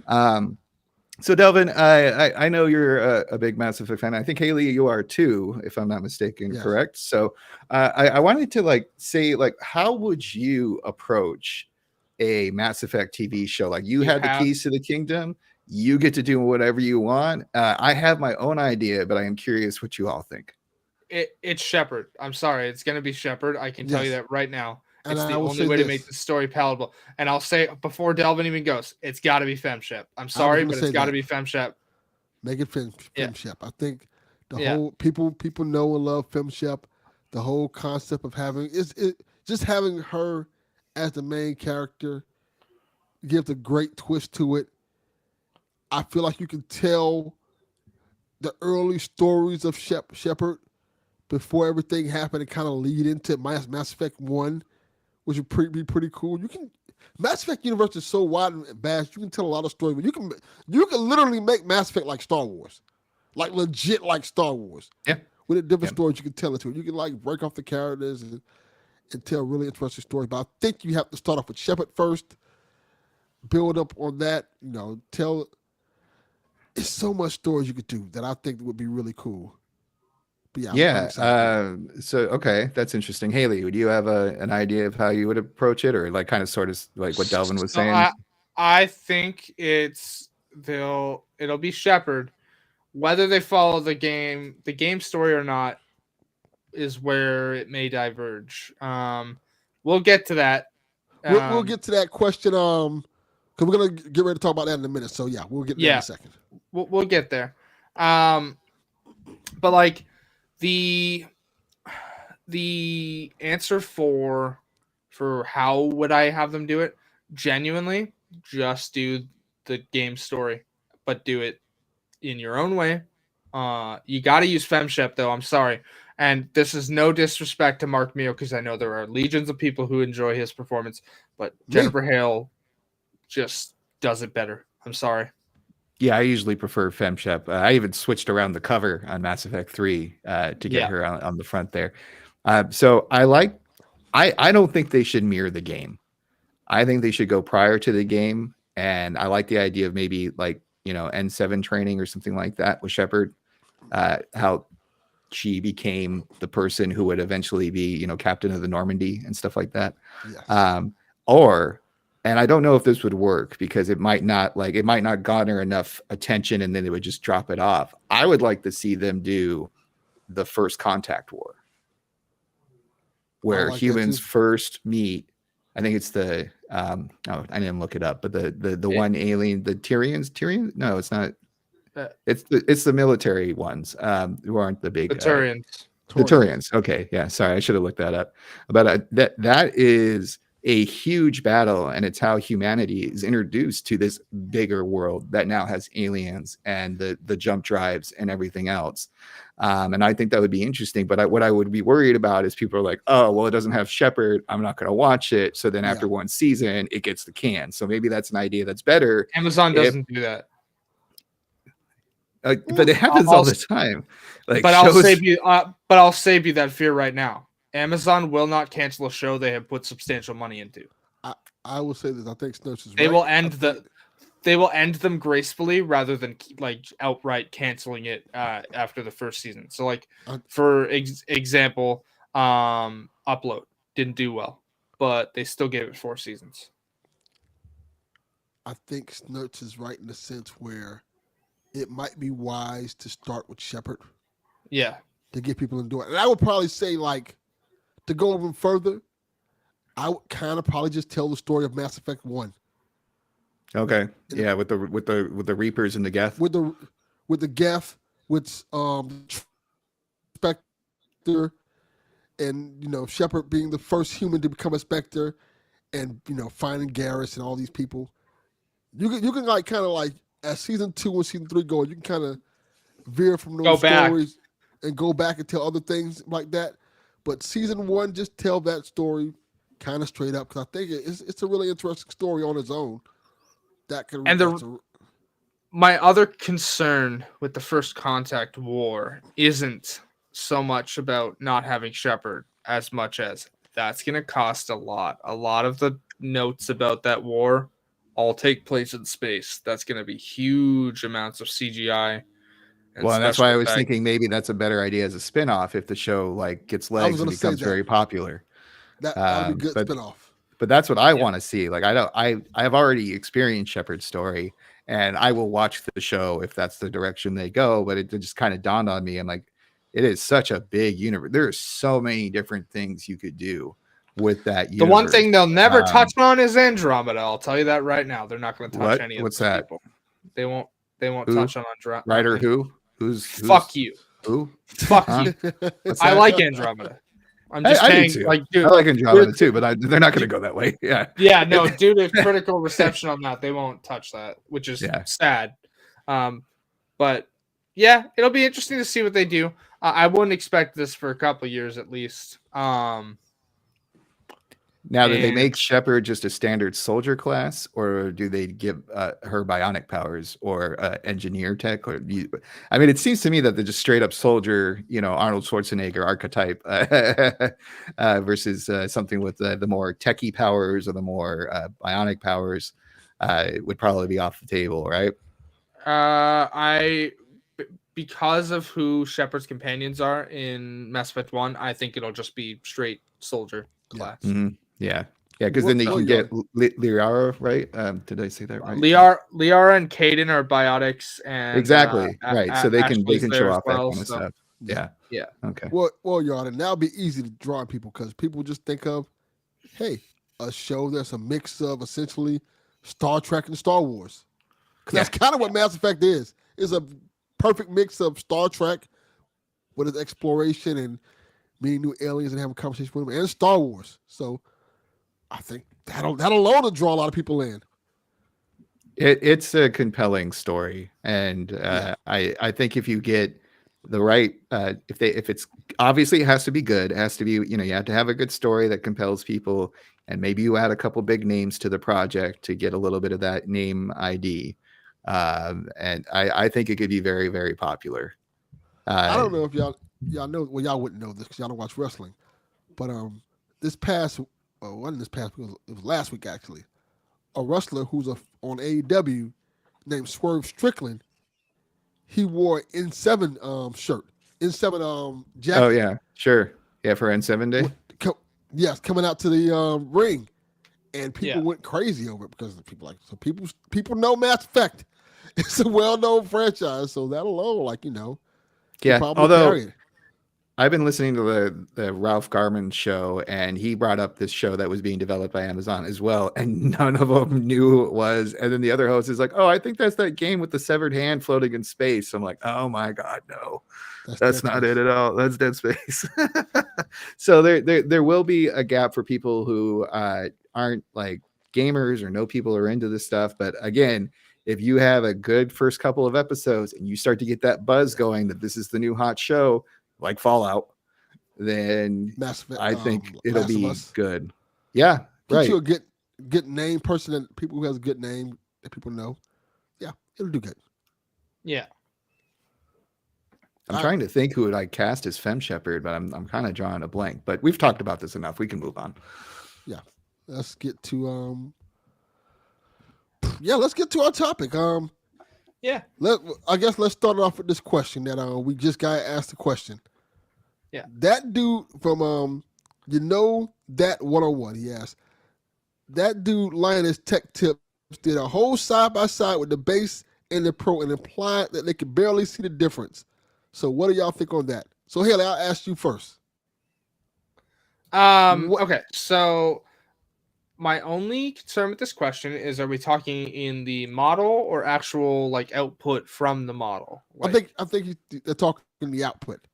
Okay, so that's wrong. I immediately noticed the difference in a bunch of the, bunch of the games that I tested. So for reference, games that I tested with Pro modes today. I did a little yesterday, but most of it was today. I tested The Last of Us. Let me ask you a question, Hayley. Yeah. Before you go, because I want to make this clear. When you say Pro mode, is that a mode you have to set up in the system for people, or does it automatically?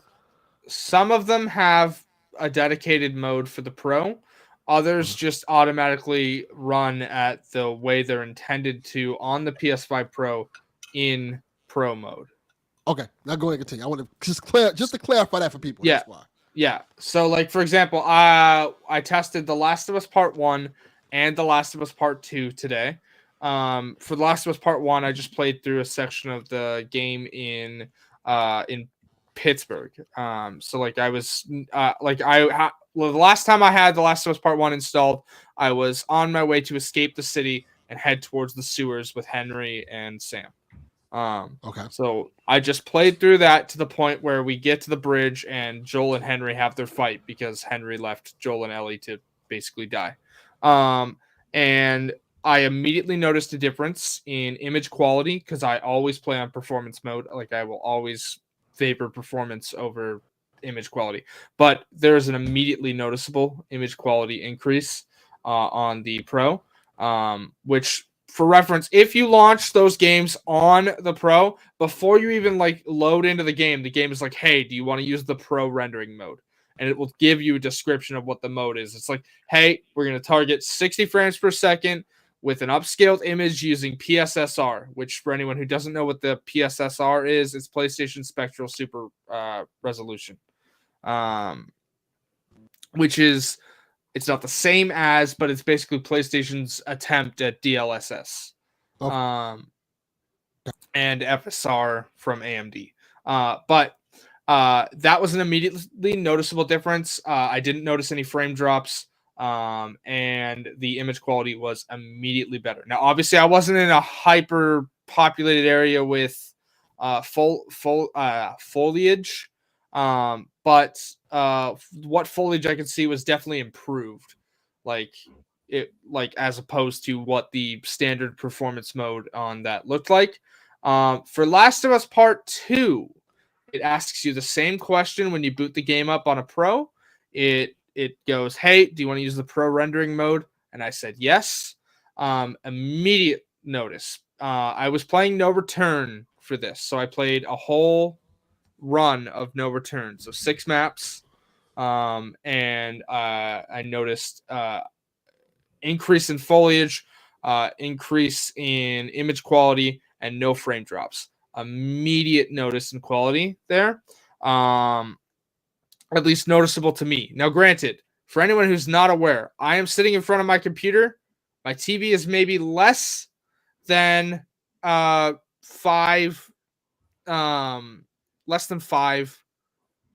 feet from me. So like it's right there. Did I do a side-by-side? No. I do not have the funds to have multiple televisions and multiple consoles. Yeah, that's a lot. That I am not Digital Foundry or Linus Tech Tips. I do not have that kind of money. I'm sorry. But I do have a good memory when it comes to games that I enjoy and platinum. And most of the games that I tested, I already have all the achievements for. So like I'll have them up here. Don't worry. I will say this before you move on, because I didn't get to play as much as I wanted to play because I just busy day and when I was going to play something, but I didn't get to load up a Quiet Place, which is not Pro enhanced of any sort. But as I played it, I noticed it immediately looked a lot better and ran better. So off rip, I can tell you, it looked better and it ran better from the last time I played it. And so that alone will tell you, like, okay, it's doing something. Yeah. So on Delvin's note, I did play some Cyberpunk. Immediate notice in frame, like there's no pro patch for Cyberpunk, as Yarden asked earlier. However, what the game does on its own is it does use, because Cyberpunk is a CPU intensive game, so it's not going to get much of an increase there. But I did notice an immediate frame rate increase in the populated market areas of like Chinatown or whatnot. So like that's an immediate increase noticeable. Now, other games that I tested with pro modes, for example, I tested God of War Ragnarok, which it has a pro mode as well, like a dedicated pro mode, where it targets, again, 60 frames per second, and uses PlayStation Spectral Super Resolution to like upscale the image quality and run. I'm not noticing any artifacting on that. It runs well. It looks really well. Now, with the pro mode on God of War Ragnarok, you do also have the option to run it at 120 frames. Damn. That's just kind of blowing my mind. I remember when we were like, "Hey, we did 40. Look at us."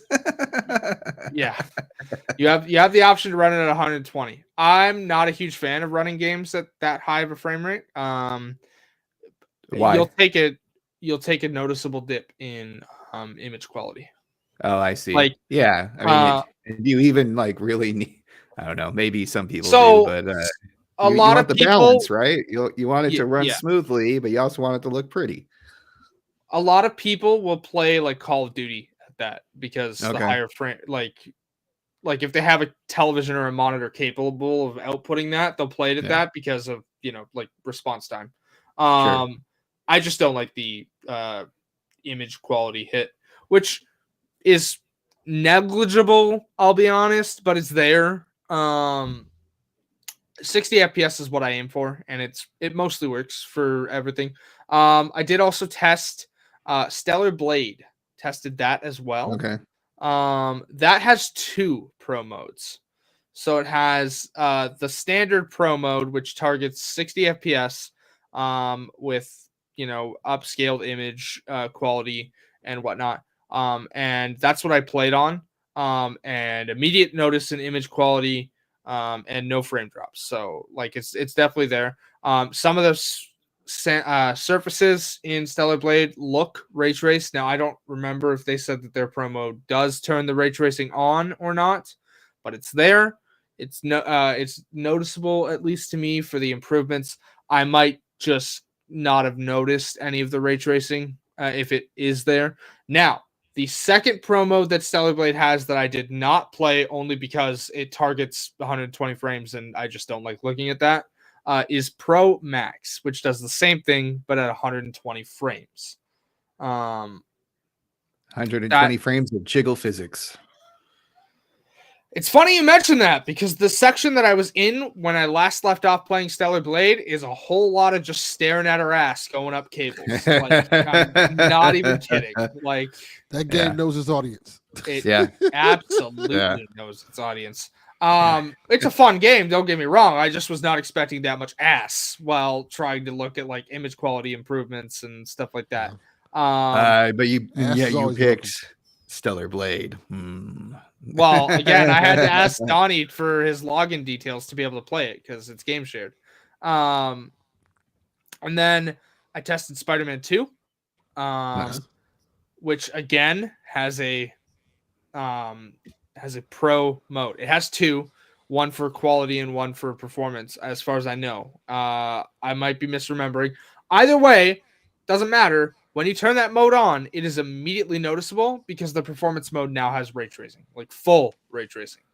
And there's a noticeable, it's immediately noticeable because playing on performance on the base PS5, the ray tracing that was enabled in that mode was kind of not that great. It's better here. I will say this mode is probably going to get patched because I was noticing with Spider-Man 2 some artifacting of like building edges and whatnot. Not like of like Spider-Man or Miles Spider-Man. But like artifacting of the way that like building rooftops worked. It's not distracting or anything, but it's there. Plays well and really works. I also tested Ratchet and Clank Rift Apart, which does the exact same thing. Now, of course, this is, again, Insomniac, who are kind of fucking technical wizards at this stuff. They do the same thing for the pro mode on Ratchet and Clank Rift Apart. 60 frames, all ray tracing effects are on. Looks great. I was playing like the opening section where like not opening, but like you're in the city after Nefarious has the Dimensionator. So a lot of ray traced reflections and stuff there. Definitely noticeable to me. And the only other game that I played, we've talked about a lot, but Veilguard has its pro mode as well, which that one does not have a selectable pro mode. It just does this by default. While playing on the Pro. And what that does is it turns on selective ray tracing, which is an option on the PC. So, okay, cool.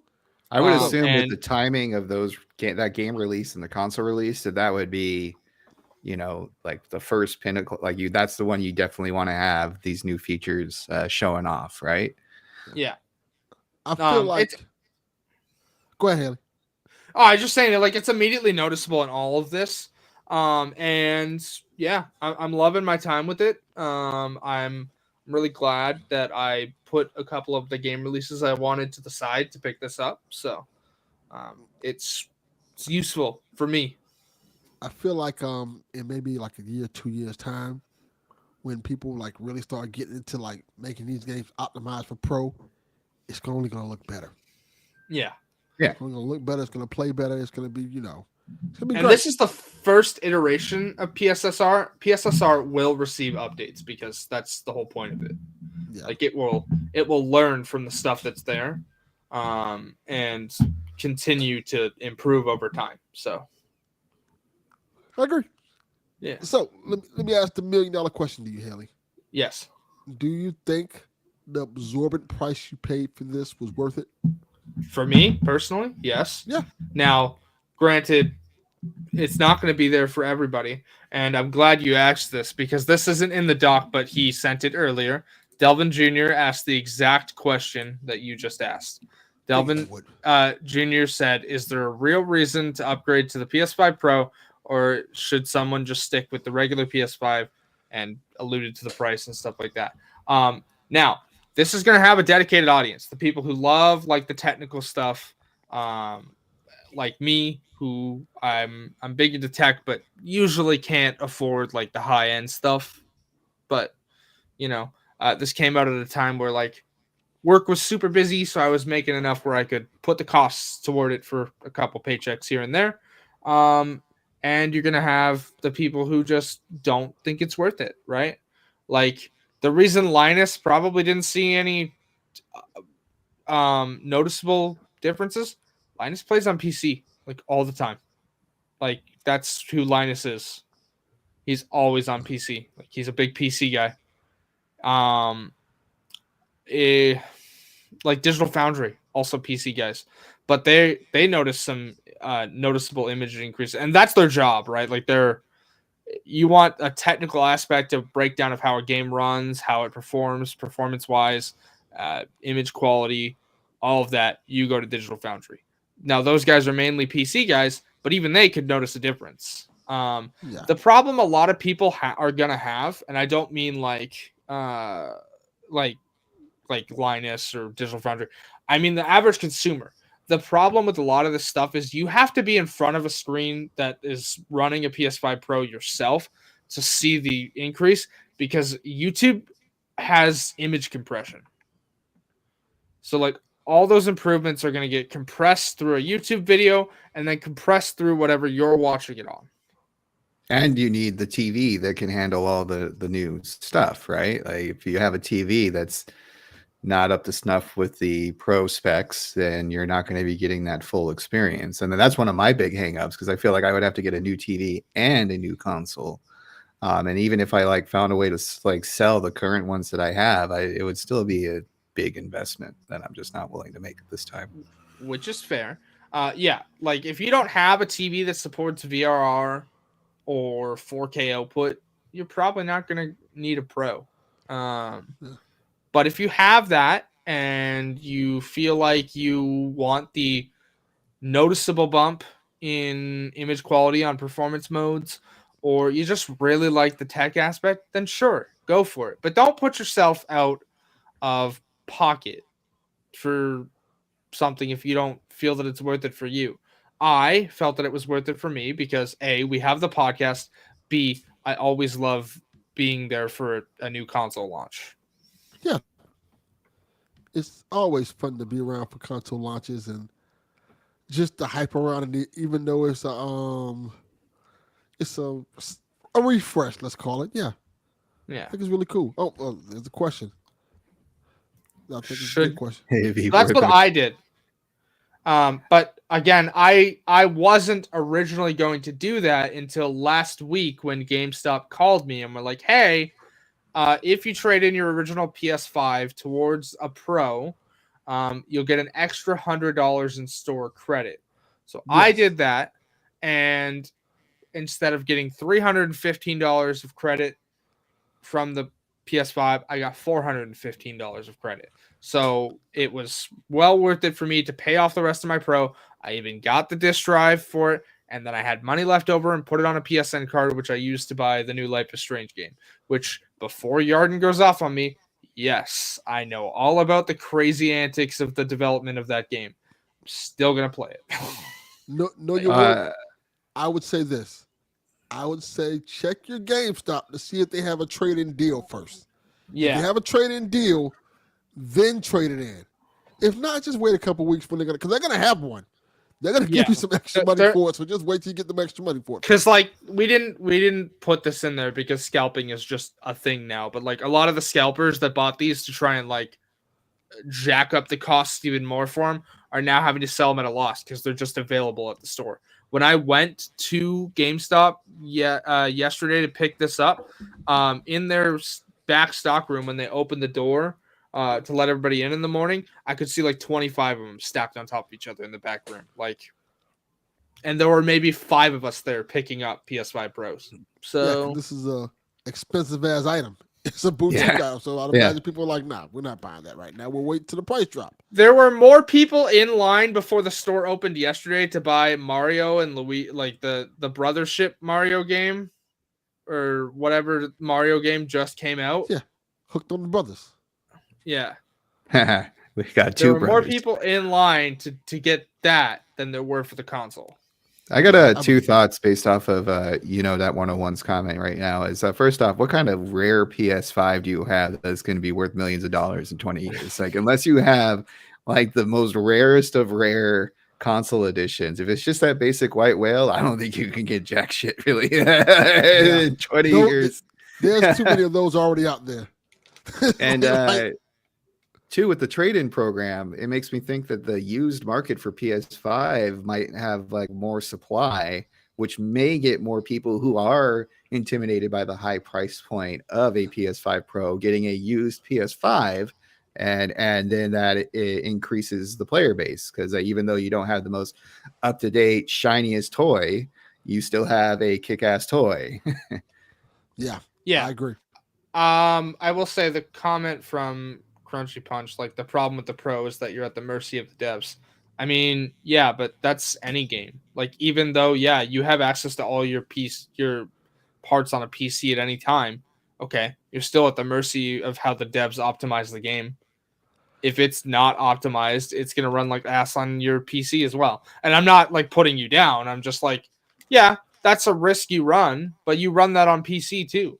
Like, even if you upgrade your components to be the highest end PC parts, if the game's not optimized well, it's still not going to run well.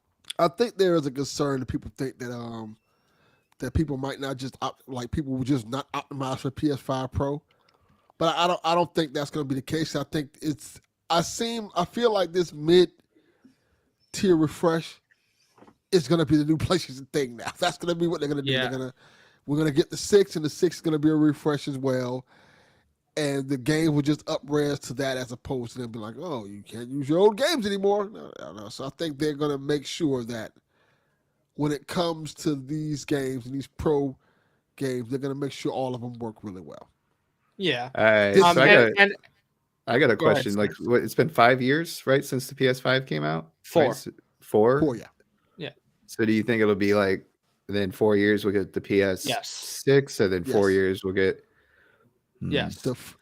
Because I tried to wait for the Pro, because I had a feeling it was coming out on 5, and I was like, I'll just screw getting the 5. I'm just going to wait for the Pro. And then God of War Ragnarok came out, and I was like, here's my money. I need to play. I think if they can get it on the Apple schedule, how Apple is with their phones, they would do it. Oh yeah, absolutely. They will do that. No, it won't be that quick for console refreshes. Yes. But yes, current estimates are it'll be like 2027 before we hear about the PS6. Like, you're gonna hear rumors about it now because like we're in the middle of the PS5 lifecycle. But like for consumers to start hearing about it properly and not leaks from like developers starting to work with the tech, that's about when you'll start hearing about it. Now, rumor is Xbox will be releasing new hardware next year, but again, that's what kind of hardware? Because are they doing handheld? Are they doing what? That's something entirely different. But Xbox has also said that's not their main business now. It's software sales. Right. Yeah, I wonder too if I can, just in my own personal experience, if I can make this PS5 last 8 years for our hypothetical timetable, right, to get the PS6 Pro, because there is a little bit of me that has the FOMO a little bit, not by much. Like I once I boot up the PS5, I'll be fine. But it is, you see your friends with a cool toy on the block, and they're like really happy about it. You're like, well, what am I? Yeah. So again, Dad. Yes, that's what we're referencing. So yes, there is the rumor that Xbox is going to do next gen console for them in 2026. Okay. I honestly think that would be smart. PlayStation, yeah, absolutely. Came out with this mid refresh this year, and Xbox like, hey, we have a whole new next gen console coming out in 2026. That's going to be the most powerful console on the market. That'd be kind of smart to do that, to kind of get ahead of things and just kind of put that out there. Yeah, well, they get on their own different cycles, so they're not conflicting. And you can have like Sony's year for hardware updates, and you can have Xbox's years for hardware updates. Yeah, but also again, that's probably going to be the last Xbox console. And I don't say that as someone who wishes Xbox to fail. I am a huge Xbox fan.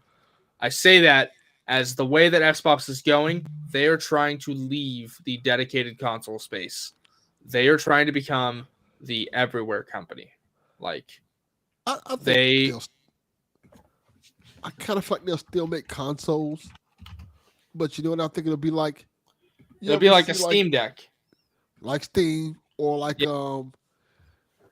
how we have Blu-ray players from every company. like Xbox just be like that. Like, hey, you can pretty much play all your games here. This generic Xbox box that you can have, like, or this little small dick that plays all your Xbox games and Game Pass. I'm like, all right, cool. It's not as fun as console wars, but we're here, guys. We're not dead yet. We're still living. I feel happy. They gotta just build their lane outside of PlayStation and stuff like that. Do their own thing and make themselves stand out. I totally agree with all that kind of stuff, because if you're just going to keep chasing Sony, I mean, you're losing the opportunity to do something really creative and keep whatever portion of the market you still have. Nobody's going to have a monopoly on anything. Just because Xbox doesn't have a dedicated console doesn't mean to be clear, I don't think they would have. I don't think Sony will probably ever have the monopoly on consoles in general, because one, you got the Switch out there. Yeah, kicking ass. Which is actually the market leader. We forget that. Switch is king. So Switch is the market leader, y'all. Like, I know PlayStation is doing well, but Switch is the market leader. Then you have these other consoles, these handhelds like the ROG Ally and the Steam Deck. And I know we don't see those as home consoles, but you can pretty much. They basically are at this point. Basically, you can buy a thing to hook it up to your home console. So we're gonna always have some sort of alternative that we can do. And I'm quite sure if you look at Netflix is getting into gaming space. Amazon's probably going to put their hand into it full blast. Amazon already has. They just released, what is it? New Eternum or whatever, that MMO game. Yeah. But I was thinking more like on the console or Fire Stick side.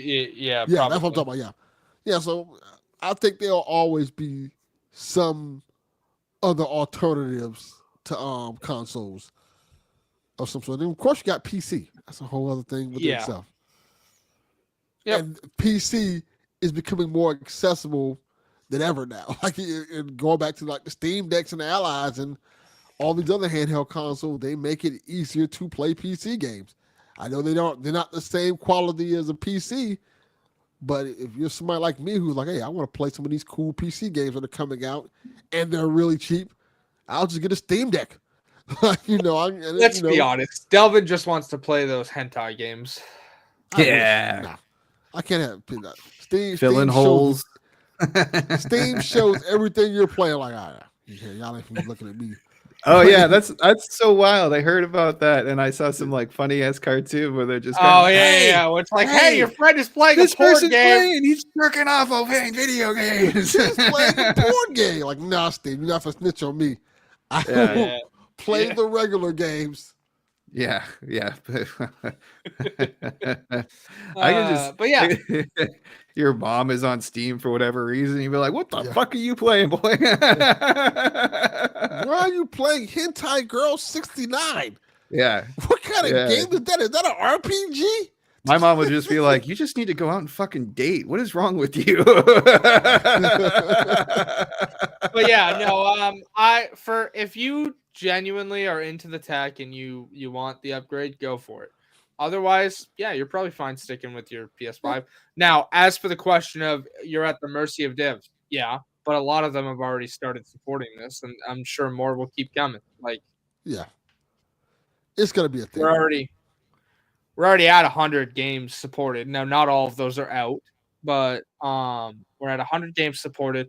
Some of them are released; they just haven't had their pro patch out yet. And others are to be released, like Monster Hunter or Assassin's Creed Shadows, stuff like that. Yeah. Like they're gonna be there with the support. So, yeah. All right, let's get to these questions, then. We got a couple of questions to get to. we got a lot of questions. Yeah, I see. That's why I said let's get to these questions. We're like, I think it helps when we actually send out the post a little bit earlier. Did we get more feedback with like giving us a week to collect things? Yeah, a little bit. Not too bad. Yeah. I'm gonna start bullying people on Discord, like ask the goddamn questions. Our first question is from Director Storm. She asked, "Who are y'all romancing?" I'm assuming she's talking about in Dragon Age. Absolutely.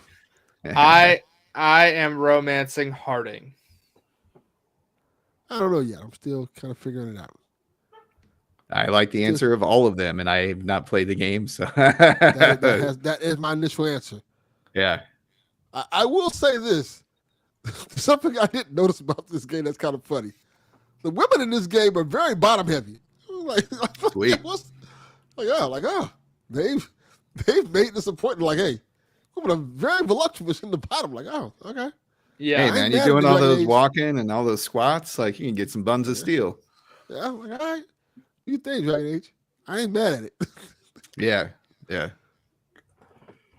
I'm glad everyone's having fun with that, though. I know, like, Hayley has been super excited. Crystal and Pixel have been super excited about it as well. Delvin, I know you're into it as much, but the ladies have been much more vocal about it. And it's really neat that you have a game that is thinking about, all like I said, like inclusivity, like more fluid gender stuff. Yeah. Yes. Instead of some kind of rigid dogmatic system that makes it feel like it's the 50s or something like that. Yeah. And those type of games like Dragon Age are perfect for that. You just be who you want to be and live in this fantasy world. That's amazing. Role-playing games. It's fun to play different roles. Like I know some people really like mirroring their characters off of themselves. I've done that plenty of times when I play RPGs, but I also enjoy making a character that looks nothing like me, so I can kind of just again role play and pretend to be something that I'm not. Let's be real, folks. Dragons don't fucking exist. Like, no dragons out here and wizards. We don't have to be like, oh, well, technically you can't be. Shut the fuck up. Play the game. Yeah. I mean, the amount of people I've seen basically riff on the fucking pronouns guy from Starfield with Dragon Age. I'm just like, bro, have you played any Dragon Age? Like, you can speed run sex in Dragon Age Origins. Just the whole, and you get a dex bonus for it. I'm not even kidding, Snerts. You can literally romance speed run sex in Origins, and you get a dexterity bonus for it. Because you're fast. No word of a lie. Yeah. Just the whole idea of that being that's it. You can be trans in this game. I don't like it. Bitch, you can be a fucking alien. What are you talking about? Right. Also, you can be trans. The game is for you to be trans. You're conveniently ignoring the little option in the dialogue wheel that says back right fucking there. You can be whatever the fuck you want to be in this game. Why do you care what other people want to be? Have fun. Play the goddamn game and shut the fuck up. That's the rule for 2025. Play the goddamn game and shut the fuck up. Yeah, I personally, like me in my own life with my own identity and stuff like that. Like pronouns to me aren't terribly important, but they are important to other people, and it doesn't hurt me at all that other people find this important. And as a respectful individual, it's, recognize that it's important to other people, tolerate it. And if you don't want to participate, don't participate. Yeah. Yeah. It costs you $0 to be a kind person. But, you know. Also costs you $0 to shut the fuck up. Like, we don't have to hear your opinion on everything. Yeah. We don't care, Yeah. bro. Keep being 100. We don't care, bro. Just do your thing. I mean, can you imagine back? You imagine back in the day where like every protagonist in a video game was a white guy with short brown hair. There was like an era where like 7 to like 12 games where came out. Everybody looked like Cole Infamous. Yes. Yeah. Or Nathan Drake from Uncharted.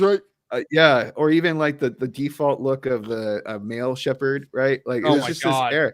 Like, could you imagine just like people going up and it's like, I'm sick of all these fucking white guys with their short brown hair, these fucking idiots. I can't play this game. This fucking white guy again with his brown hair. I'm disgusted. Anger me. I was like, this is who we are. Just enjoy the game. Is the game good? That's how I looked at it. Like, all right, that's what we're playing. Yeah. But then when we got the verse, I'm like, oh, this is cool too. I like this. It's great. Yeah. Yeah. All right. Next question. And we should ask this question. We talked about the PS5 Pro. There's a couple. Hollywood Bones asked, does the Pro improve the performance for PS4 games? Performance, as far as I know, no. Image quality, yes. The most notable I've seen is Uncharted. Okay. The Uncharted collection, like 1 to 3. Yeah. The most notable I've seen is that. The Bloodborne was tested. The image quality is definitely improved there. Yeah. Enhanced gray.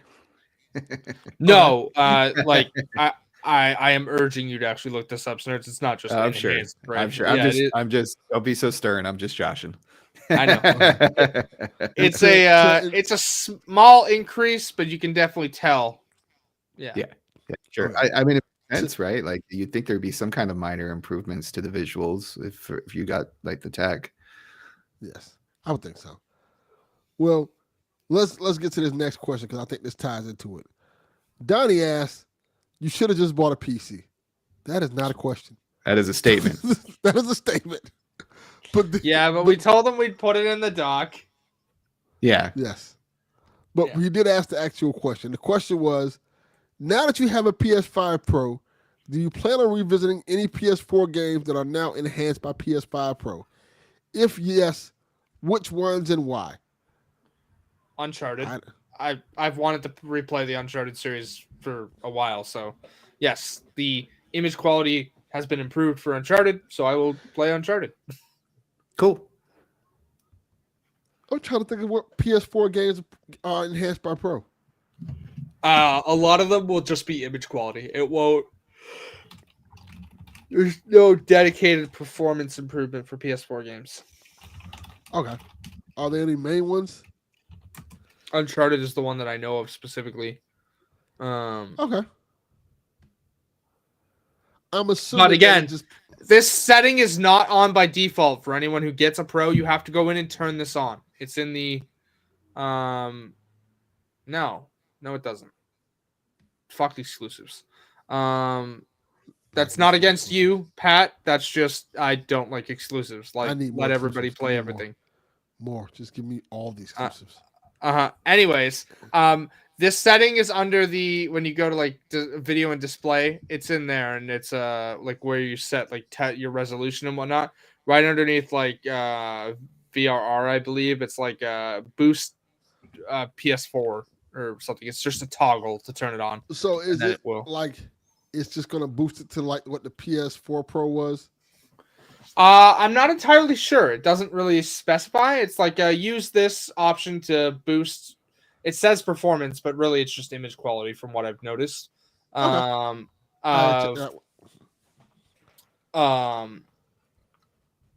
Like it's just a setting you turn on. So yeah, that is. Thank you for bringing that up. That's my one other complaint with Dragon Age. Why is the interact button on the jump button? Why? One of those. That is weird. Yeah. Oh man, I had something similar on Ghost of Tsushima where like you use like the L2 button to climb and whatnot, and then I think you also use it to duck. I might be getting them, but like you get up to the top and you try to crouch right away, and then all of a sudden like you're back down on the mountainside, or you try to pull out your bow. There's some kind of thing where I continually at a ledge and I'm climbing up and climbing back down when I'm trying to do another action. Yeah, I forget what game I played recently, but they made the left joystick button the interact button. Maybe that was Baldur's Gate. Now I think about it, or maybe it's something else. But there was some game that I recently played, and I really liked that because I don't use that button that often, and to pick up stuff, it was pretty good, and it wasn't mixed with a jump or some other input. The old curse of one button. So Baldur's Gate is not what you're thinking of because interact it must be something else. Is just the cross button.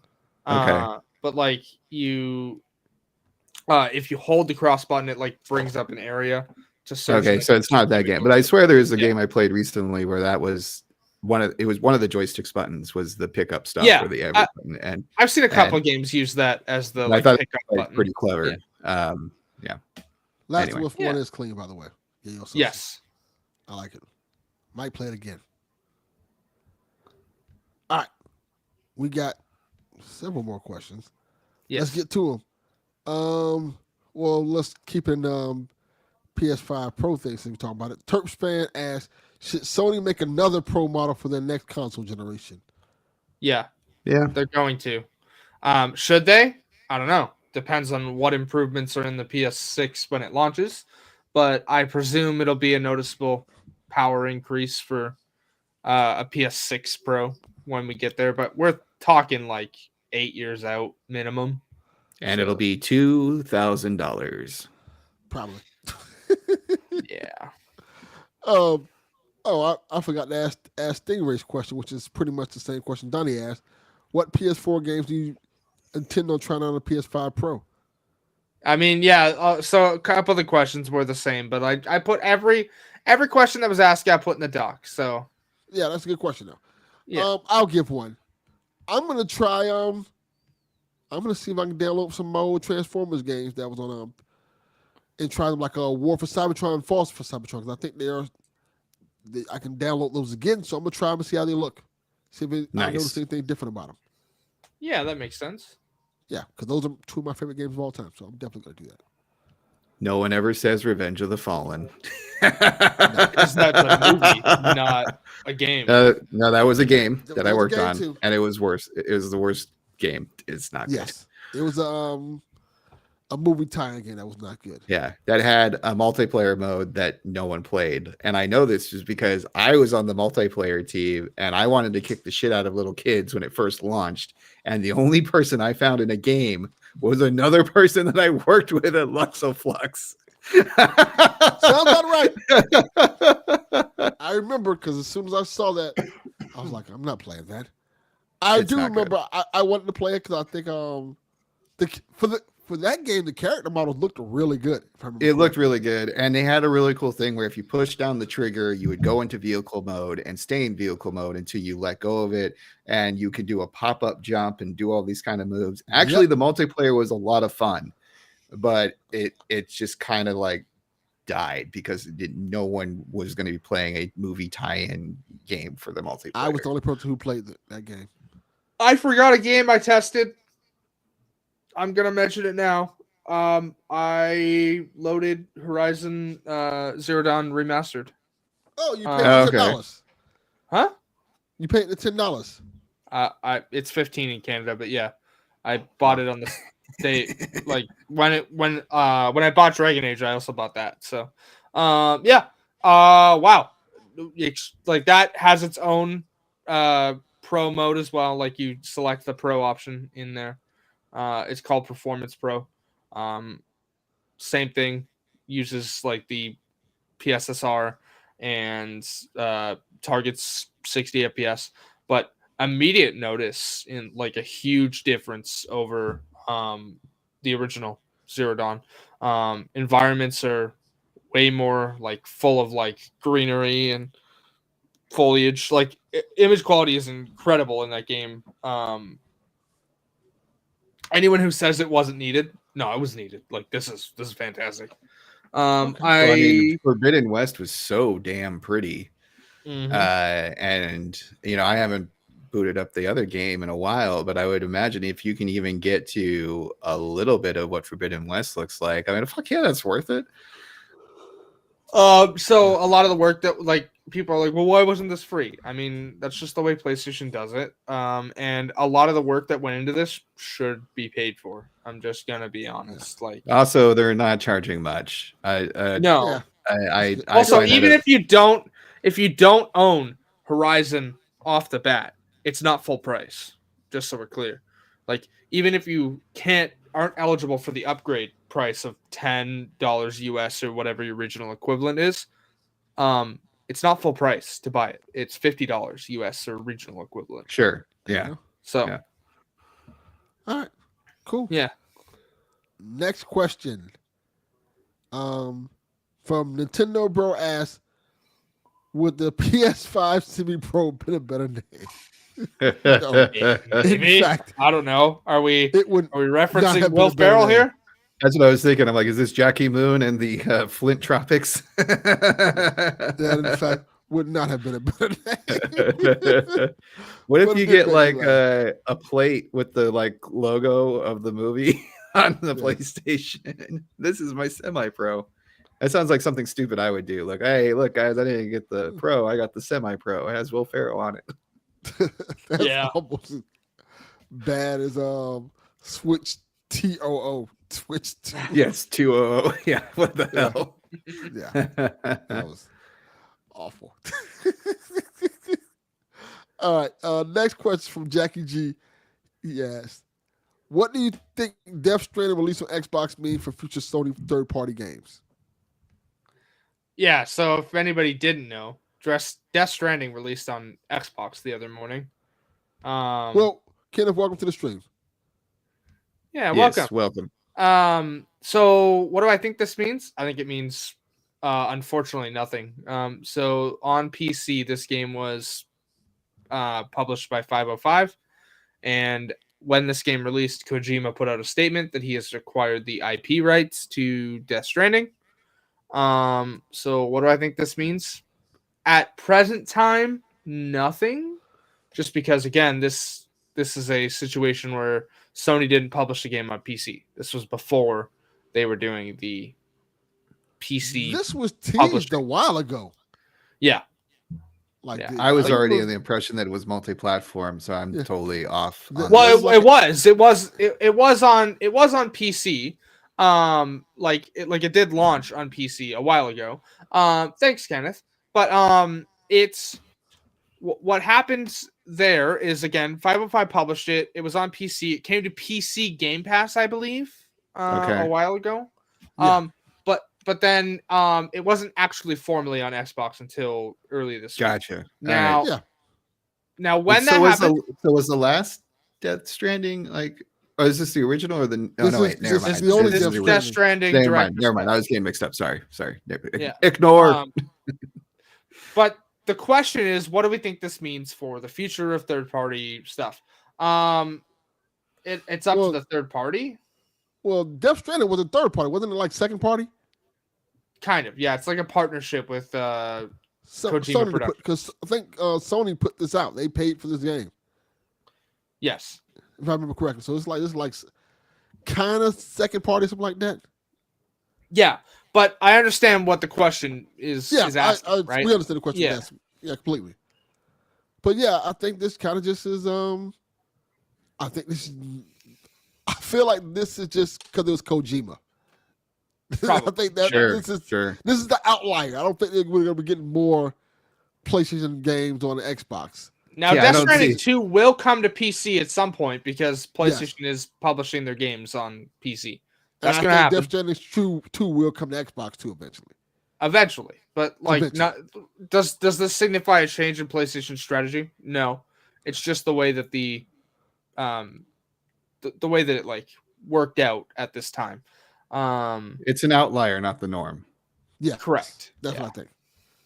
Kenneth, I will. This is a good question. He said, "Question, guys. If I have a high-end PC, should I get a PS5 Pro?" My opinion, Absolutely not. Like, yeah, no. If your PC can handle. You guys, yeah. If your PC is like up there in the high end specs, you don't need this. But like if you want to, sure. But like it's not needed if you have the high end PC. I say no because all these PS5 games that are great, they're gonna eventually be on PC. If you got a PC that can run it, just wait it out and just get it on PC where it's probably gonna look the best. Just wait it out. And a PC obviously can be used for many, many different things versus the somewhat closed market that is PlayStation. So while you're waiting for those Sony games to come onto PC, you could be playing anything on Steam or whatever. Yeah. This is an interesting quote. He says, was it Alamo 26? Kojima IP doesn't have value for PlayStation without Kojima. We will find out soon enough when this Metal Gear, Delta comes out? Yes. That's the remake, right? Yeah, it's Metal Gear Solid 3. Delta, yeah. We will see if that's true, because if this game comes out, and I know it's a remake, and knocks it out in the park, it's going to be really interesting to see what they're going to do with Metal Gear in terms of like the series itself, because I can definitely see Konami being like, hey, we're going to make some more of these now. We have this game that works. I think they're going to make the original trilogy anyway, but maybe they'll say, hey, we can make some more Metal Gear games in general. Yeah, I mean, it's one of those things where if it's been out there for long enough, and even though you don't have your star that started it all, it has enough popularity. And I wonder if the average player even knows that he's not involved with any of those remakes, or care. I'm glad you're enjoying your PS5 Pro, B Magic. I think it's really cool. Great. Yeah. For the Kojima thing, I don't know whether that's going to be true or not, but Delta will be the first test of that, and then again, will the reverse be true for OD? Is it that he's making with Xbox? I think so. Yeah. Yeah. I'm going to be super interested to see how Delta does, and if it reviews. When I say does, like sales and reviews well. Yeah. That's going to be really interesting. Because people I love Metal Gear, so I hope it's good. I have never played a Metal Gear game. Neither have I.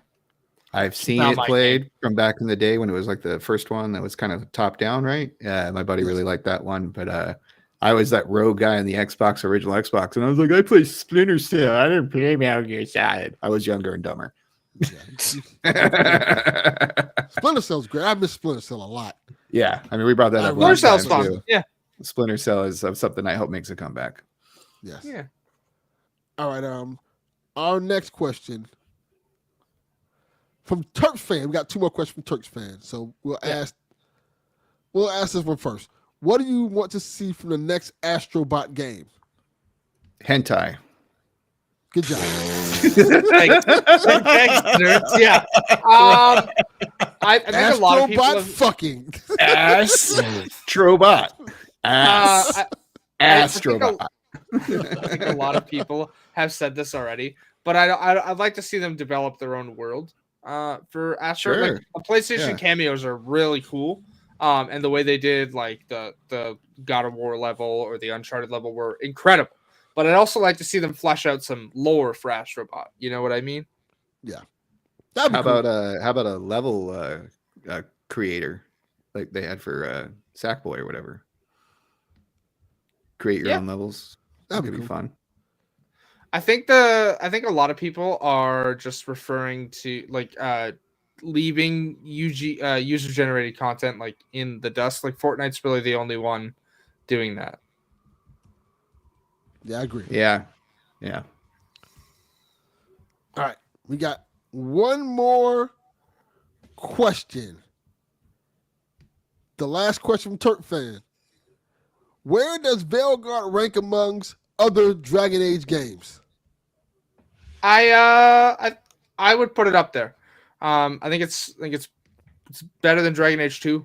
I think Inquisition is is my favorite currently, but I haven't finished Veilguard, so that could change. I would put like Inquisition, Veilguard, 2, Origins. And I'm an outlier in that I still like Origins, but it's my least favorite. So yeah. I don't know yet. It's too early for me to say. I've only played 2 of the 4 games, so I'm not qualified to answer that question. But I feel like Dragon Age Origins, for a lot of people, like Hayley said, is not aging as well as some of the other games that are a little bit more friendly in the faster paced action compared to like the more D&D classic setup. Yeah. But yeah, like I said, I got to get more into it. Once I get more into it, I can kind of give a more educated commentary on it. But so far, I love it a lot. I think it's really cool. Maybe it's just I miss BioWare games so much, man. That might be what it is. I just miss BioWare games in general, so I'm really digging it so far. But, we will see. You know what I mean? Yeah. I will say the conversations that we've had on the pod about just Dragon Age in general, and also like from Crystal's side of the world and all the excitement on her Discord channel, it makes me wonder when I am looking at the PlayStation Store, if I just don't go to Inquisition and start singing the Mel Brooks Inquisition song to my head, ever and ever and ever, because I like that kind of stuff. Because it encourages me to kind of pick up, because I don't even know why I never got into Inquisition. Maybe it was something where I didn't have console or something like that could play it at a good level. I don't really know, but for whatever reason I missed that boat, and now I'm like kind of looking at it, I'm like, well, maybe I should give it a shot, and it'll probably be cheap. Like that's the other thing I was thinking. I'm like I can play Inquisition, get it on the cheap, and then if I like that enough, go for the newest one. Yeah, definitely. Yeah. Oh, I do want to say we did get another question from Kenneth there. Yeah, I saw that. Thank you, Kenneth. Yeah. My wife has a question. Do you think Mario Kart 9 will be a Switch 2 launch title? I do. Maybe? I think it will be. It's a good idea. I mean, having a Mario Kart title ready to go is never a bad thing, right? Yeah, I think it would be probably pretty smart to have a Mario Kart title kind of ready to go, and I think they kind of need to refresh it anyway, reboot it, and just get more people to buy it, because everybody literally bought that game for Switch. So yeah, I love it. Kenneth, just to let you know, we also have another show called Nintendo Shack, where we talk about this stuff in detail. So definitely check out that show when you get a chance. It's on the PSVG network. And also, just want to say to everybody who's here, because there's a lot of people who are here in general right now. Yeah. Thank you guys for listening and kind of coming in and having fun. It's been a blast having these conversations with you guys. Thank you guys for all the great questions y'all have put out there. We love it. It's been a great time. Thank you guys. Yeah, it's been a great show. Anything you want to say before we go? Just be kind to each other. Yeah, that's all. Yeah. Be kind to each other. Oh, thank you, Kenneth. I don't think we even have donations even set up. Yeah, I don't think that works. No, I think Donnie, long time ago, Donnie turned that off. People, if anything, just kind of recommend our show to people, man. Come check out PSVG. We do 3 shows. We do the main show, PSVG, which is a show with me, Donnie, and Dev. We do this show like once a month, twice a month, PSXP, which is the PlayStation show. We try for twice a month with this show. Yeah. Sometimes we all get a little busy and it ends up being once a month, but we do try. We also have the weekly show Nintendo Shack, which is also about Nintendo games. We also have, last but not least, Board with Video Games, which is about board games. So we got a wide variety of shows.